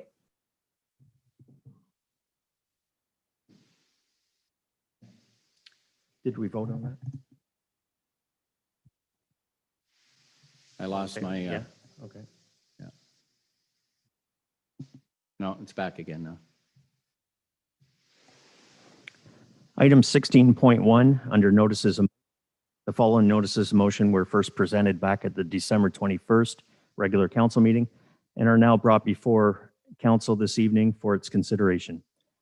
16.1.1, that in view of the fact that Victoria Avenue in Essex Center is one of the premier routes in and out of Essex Center, and that this road has been in disrepair for many years, that the Victoria Avenue Rehabilitation Road Project be included as part of the downtown Essex Center revitalization, as moved by the Deputy Mayor and would require a seconder. Mr. Mayor? Mr. Mayor? Yes. Before we Go ahead. move forward on these, I'd like to propose that we move these to the next meeting. Okay, great. Okay. Yep. Mr. Mayor, all three? And Yeah, to the all Deputy three. Mayor? All Yeah. three, please. Okay, thank you, Deputy Mayor. Thank you, Deputy Mayor. 16.2 on the agenda are notices of motion that are being presented only this evening, brought forward for council's consideration at the February regular council meeting. First notice of motion from Councillor Bondi, that in advance of council designating any public property surplus which has cultural or historic value, that the public is first consulted by means of social media, newspaper, town website, open houses, public meetings, and when properties are deemed to have heritage value, the Heritage Committee is also given notice and time to provide a recommendation to council. The second notice of motion, as moved by Councillor Bondi, that only 2 readings be given to bylaws for designating public property surplus, followed by third and final reading on the next agenda to guarantee public notice. Third notice of motion, as moved by Councillor Bondi, that when council deems public property as surplus, such property will be sold by request for proposal and or listed on the open market to ensure that properties are sold in a and for the highest price.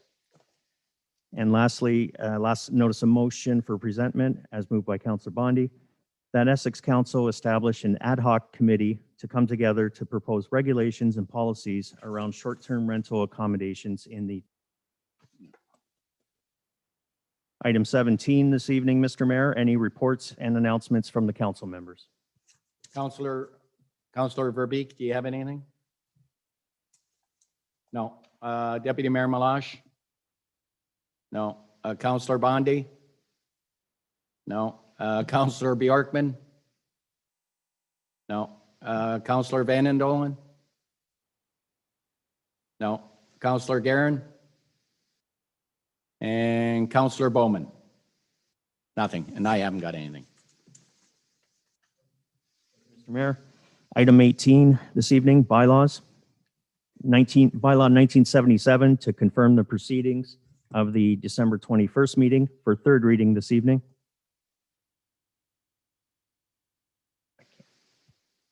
Please, on this one. Councillor Bowman and seconder, please. Councillor Guerin. All in favor? It's carried. Thank you. Bylaw 1982, being a bylaw to provide for an interim tax levy and to provide for payment of taxes and to provide for penalty and interest for 3 readings this evening. Need a mover on this one, please. Deputy Mayor Malash and Councillor Bjorkman. All in favor? Carry. Thank you. Bylaw 1983, being a bylaw to impose a local improvement charge and to provide for the $167,047.76 for shoreline assistance loans. Mover, please. Councilor Verbeek and Councilor Bowman, any questions on this one? Councilor Vanden Heuvel, you had a question or are you just voting in favor? Okay, all in favor again? It's carried. Bylaw 1984 to confirm the proceedings of this January 18th, 2021 regular council meeting for 2 readings this evening. Mover, please. Mover, Deputy Mayor Malage and Councilor Verbeek. All in favor? Thank you, and I need a motion to adjourn. Deputy Mayor Malage and Councilor Bjorkman. All in favor? Thank you. It's been a long meeting and a lot of debate, so